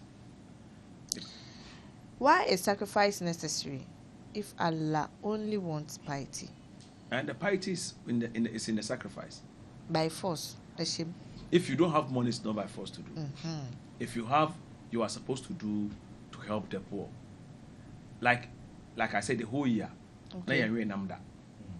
It is Salah day, and among people will give us some, and we will eat some, fry some, roast some, and bear 1 month and 2 months, and then we'll feed. Straight. You get it. It also helps the poor to be happy, to have the feeling of what the rich men are also feeling. So that's why Allah is commanding those who have to do that to help, because Allah knows the rich, they will not help the poor. They will not help us. So annually, do it by force. To help the poor at least, so that they also enjoy. Yes. My people. So it's a training in a workshop to help the rich, to educate them to give the poor. So why do some Muslims prioritize appearance, the appearance, over the worship during this time? It is human nature. Appearance, no. It is human nature. It's not Muslims. Human nature. Sometimes when we see somebody in a suit, we will not suspect he's an armed robber. Definitely. But when we see a Rasta man, we begin to suspect he's an armed robber. But the suit man, maybe he is an armed robber. Wicked. You get it? Wicked. You get the whole show. So human, we judge things by the appearance, what we see. But it is not always the case. You understand? That's why I always say the pious ones are not the ones wearing big patakari. The pious ones are not those people. The pious ones, sometimes you may see them and they are wearing something simple. Yeah. No, Connie baby. What's the biggest misconception non-Muslims have about this celebration? We go to Hajj to worship a stone. Thank you. And be kissing the black. But the Kaaba is not a stone, no. Kaaba no, I am masalachi. My Allah prophet, you said they've been kissing the black stone. You said it. He said what they have been licking. Ice cream. Yeah. Hey. Christians are apologetic. People. See, the apologetic is someone who can lie to defend his faith. So as you can see, they are trained. So the Kaaba is the 4-square building. Okay. The entire mosque is called Masjid al-Haram, the Grand Mosque. The Kaaba was built by Abraham. Inside was where the Prophet and his companions used to pray, like how we enter mosque and pray. Now we are plenty. How will we enter there and pray? Okay. You understand? So they lock it. Now, beneath the Kaaba, at the side of the Kaaba is the black stone. When God commanded Abraham to reconstruct the Kaaba, Abraham did not see. So he asked God, where should I build? So he saw a meteorite falling from the sky to the ground. So when he saw it, he built the Kaaba over there. So the meteorite, Abraham kept it. That is a sign which God gave him to show him where to build the mosque. So it has been kept there till the time of the Prophet until date. And when the Prophet was chased out of Makkah and he went to Medina, in his return, some kissed the sand. The Arabs were, the Middle East, if they made something, they kiss it. So the Prophet picked the stone and kissed it and placed it where it's supposed to be, where Abraham placed it. So Umar, in the days of Umar also picked it and kissed it, said, if you are a stone, you cannot heal, you cannot harm, you cannot do anything. But I saw the Prophet kissing you. So out of the love I have for the Prophet, I'm also kissing you. And he put it down. So it became a norm. Prophet kiss it, me too, I'll kiss it. And it's today now I do so. But even if you don't kiss the black stone, you will do Hajj. The stone was stolen for 20 years by the Commercians. Okay. And they were doing Hajj. It's nothing. Questions have been answered anyway. Inshallah. Now, it is said that the Kaaba is built by Abraham. Then again, we all know that the Masjid Aqsa is built by Solomon. Yeah. If so, how come Islam says the Kaaba is 40 years older than Aqsa when Aqsa was built by Solomon? So the first house to be built, the Kaaba has a history that it was firstly built by angels. Okay. Then Adam. Then it came to Abraham. Okay. Then even Muhammad Sallallahu in his days, they built it. Similarly, Solomon. Okay. Solomon's temple. Solomon wasn't the first. Angels built it before. You understand? Okay. So they built the angels built that of Kaaba first. Then 40 years time, they built that of Solomon. Okay. But then in physical, the Solomon built it later. So the thing started spiritually. No, they built it physical, but the demarcation is there. Okay. Solomon only continued from where the angels have done. Okay. Now, if those who went to Hajj will stand on Arafat, what will those at home do? Fast. All of us will have to fast, except those who have serious ulcer. Or women who are pregnant. Or you see those reasons we have already given in the month of Ramadan. If you are in those conditions, fine. You are safe. You are not safe. You lost. You didn't get the reward. Say you will do it later. But no, this one you will not pay. You won't pay. Hey. So a pound. Classless. You didn't do some. But you can. You didn't do some. Hey. Now, which type of animals are usually used for the sacrifices and Goats. Which ones are not? Goats. Okay. Male are preferred to female. Males. Okay. Because Ishmael was a male. Male is preferred to female. Sheep, male is preferred to female. Then cow, male is preferred to female. Then camel, male preferred to female. Goat and sheep is 6 months to 1 year. Cow is 2 years. Then camel is 5 years. 5 years. So be mindful of the type of cow you are buying. And say up to 2 years. They are selling 6 months cows for us. Exactly. Some cow because you see it no soon. Baby Ghana. Hey, whoa. The cow is crying. No, but some of them will lie to you. Me so you.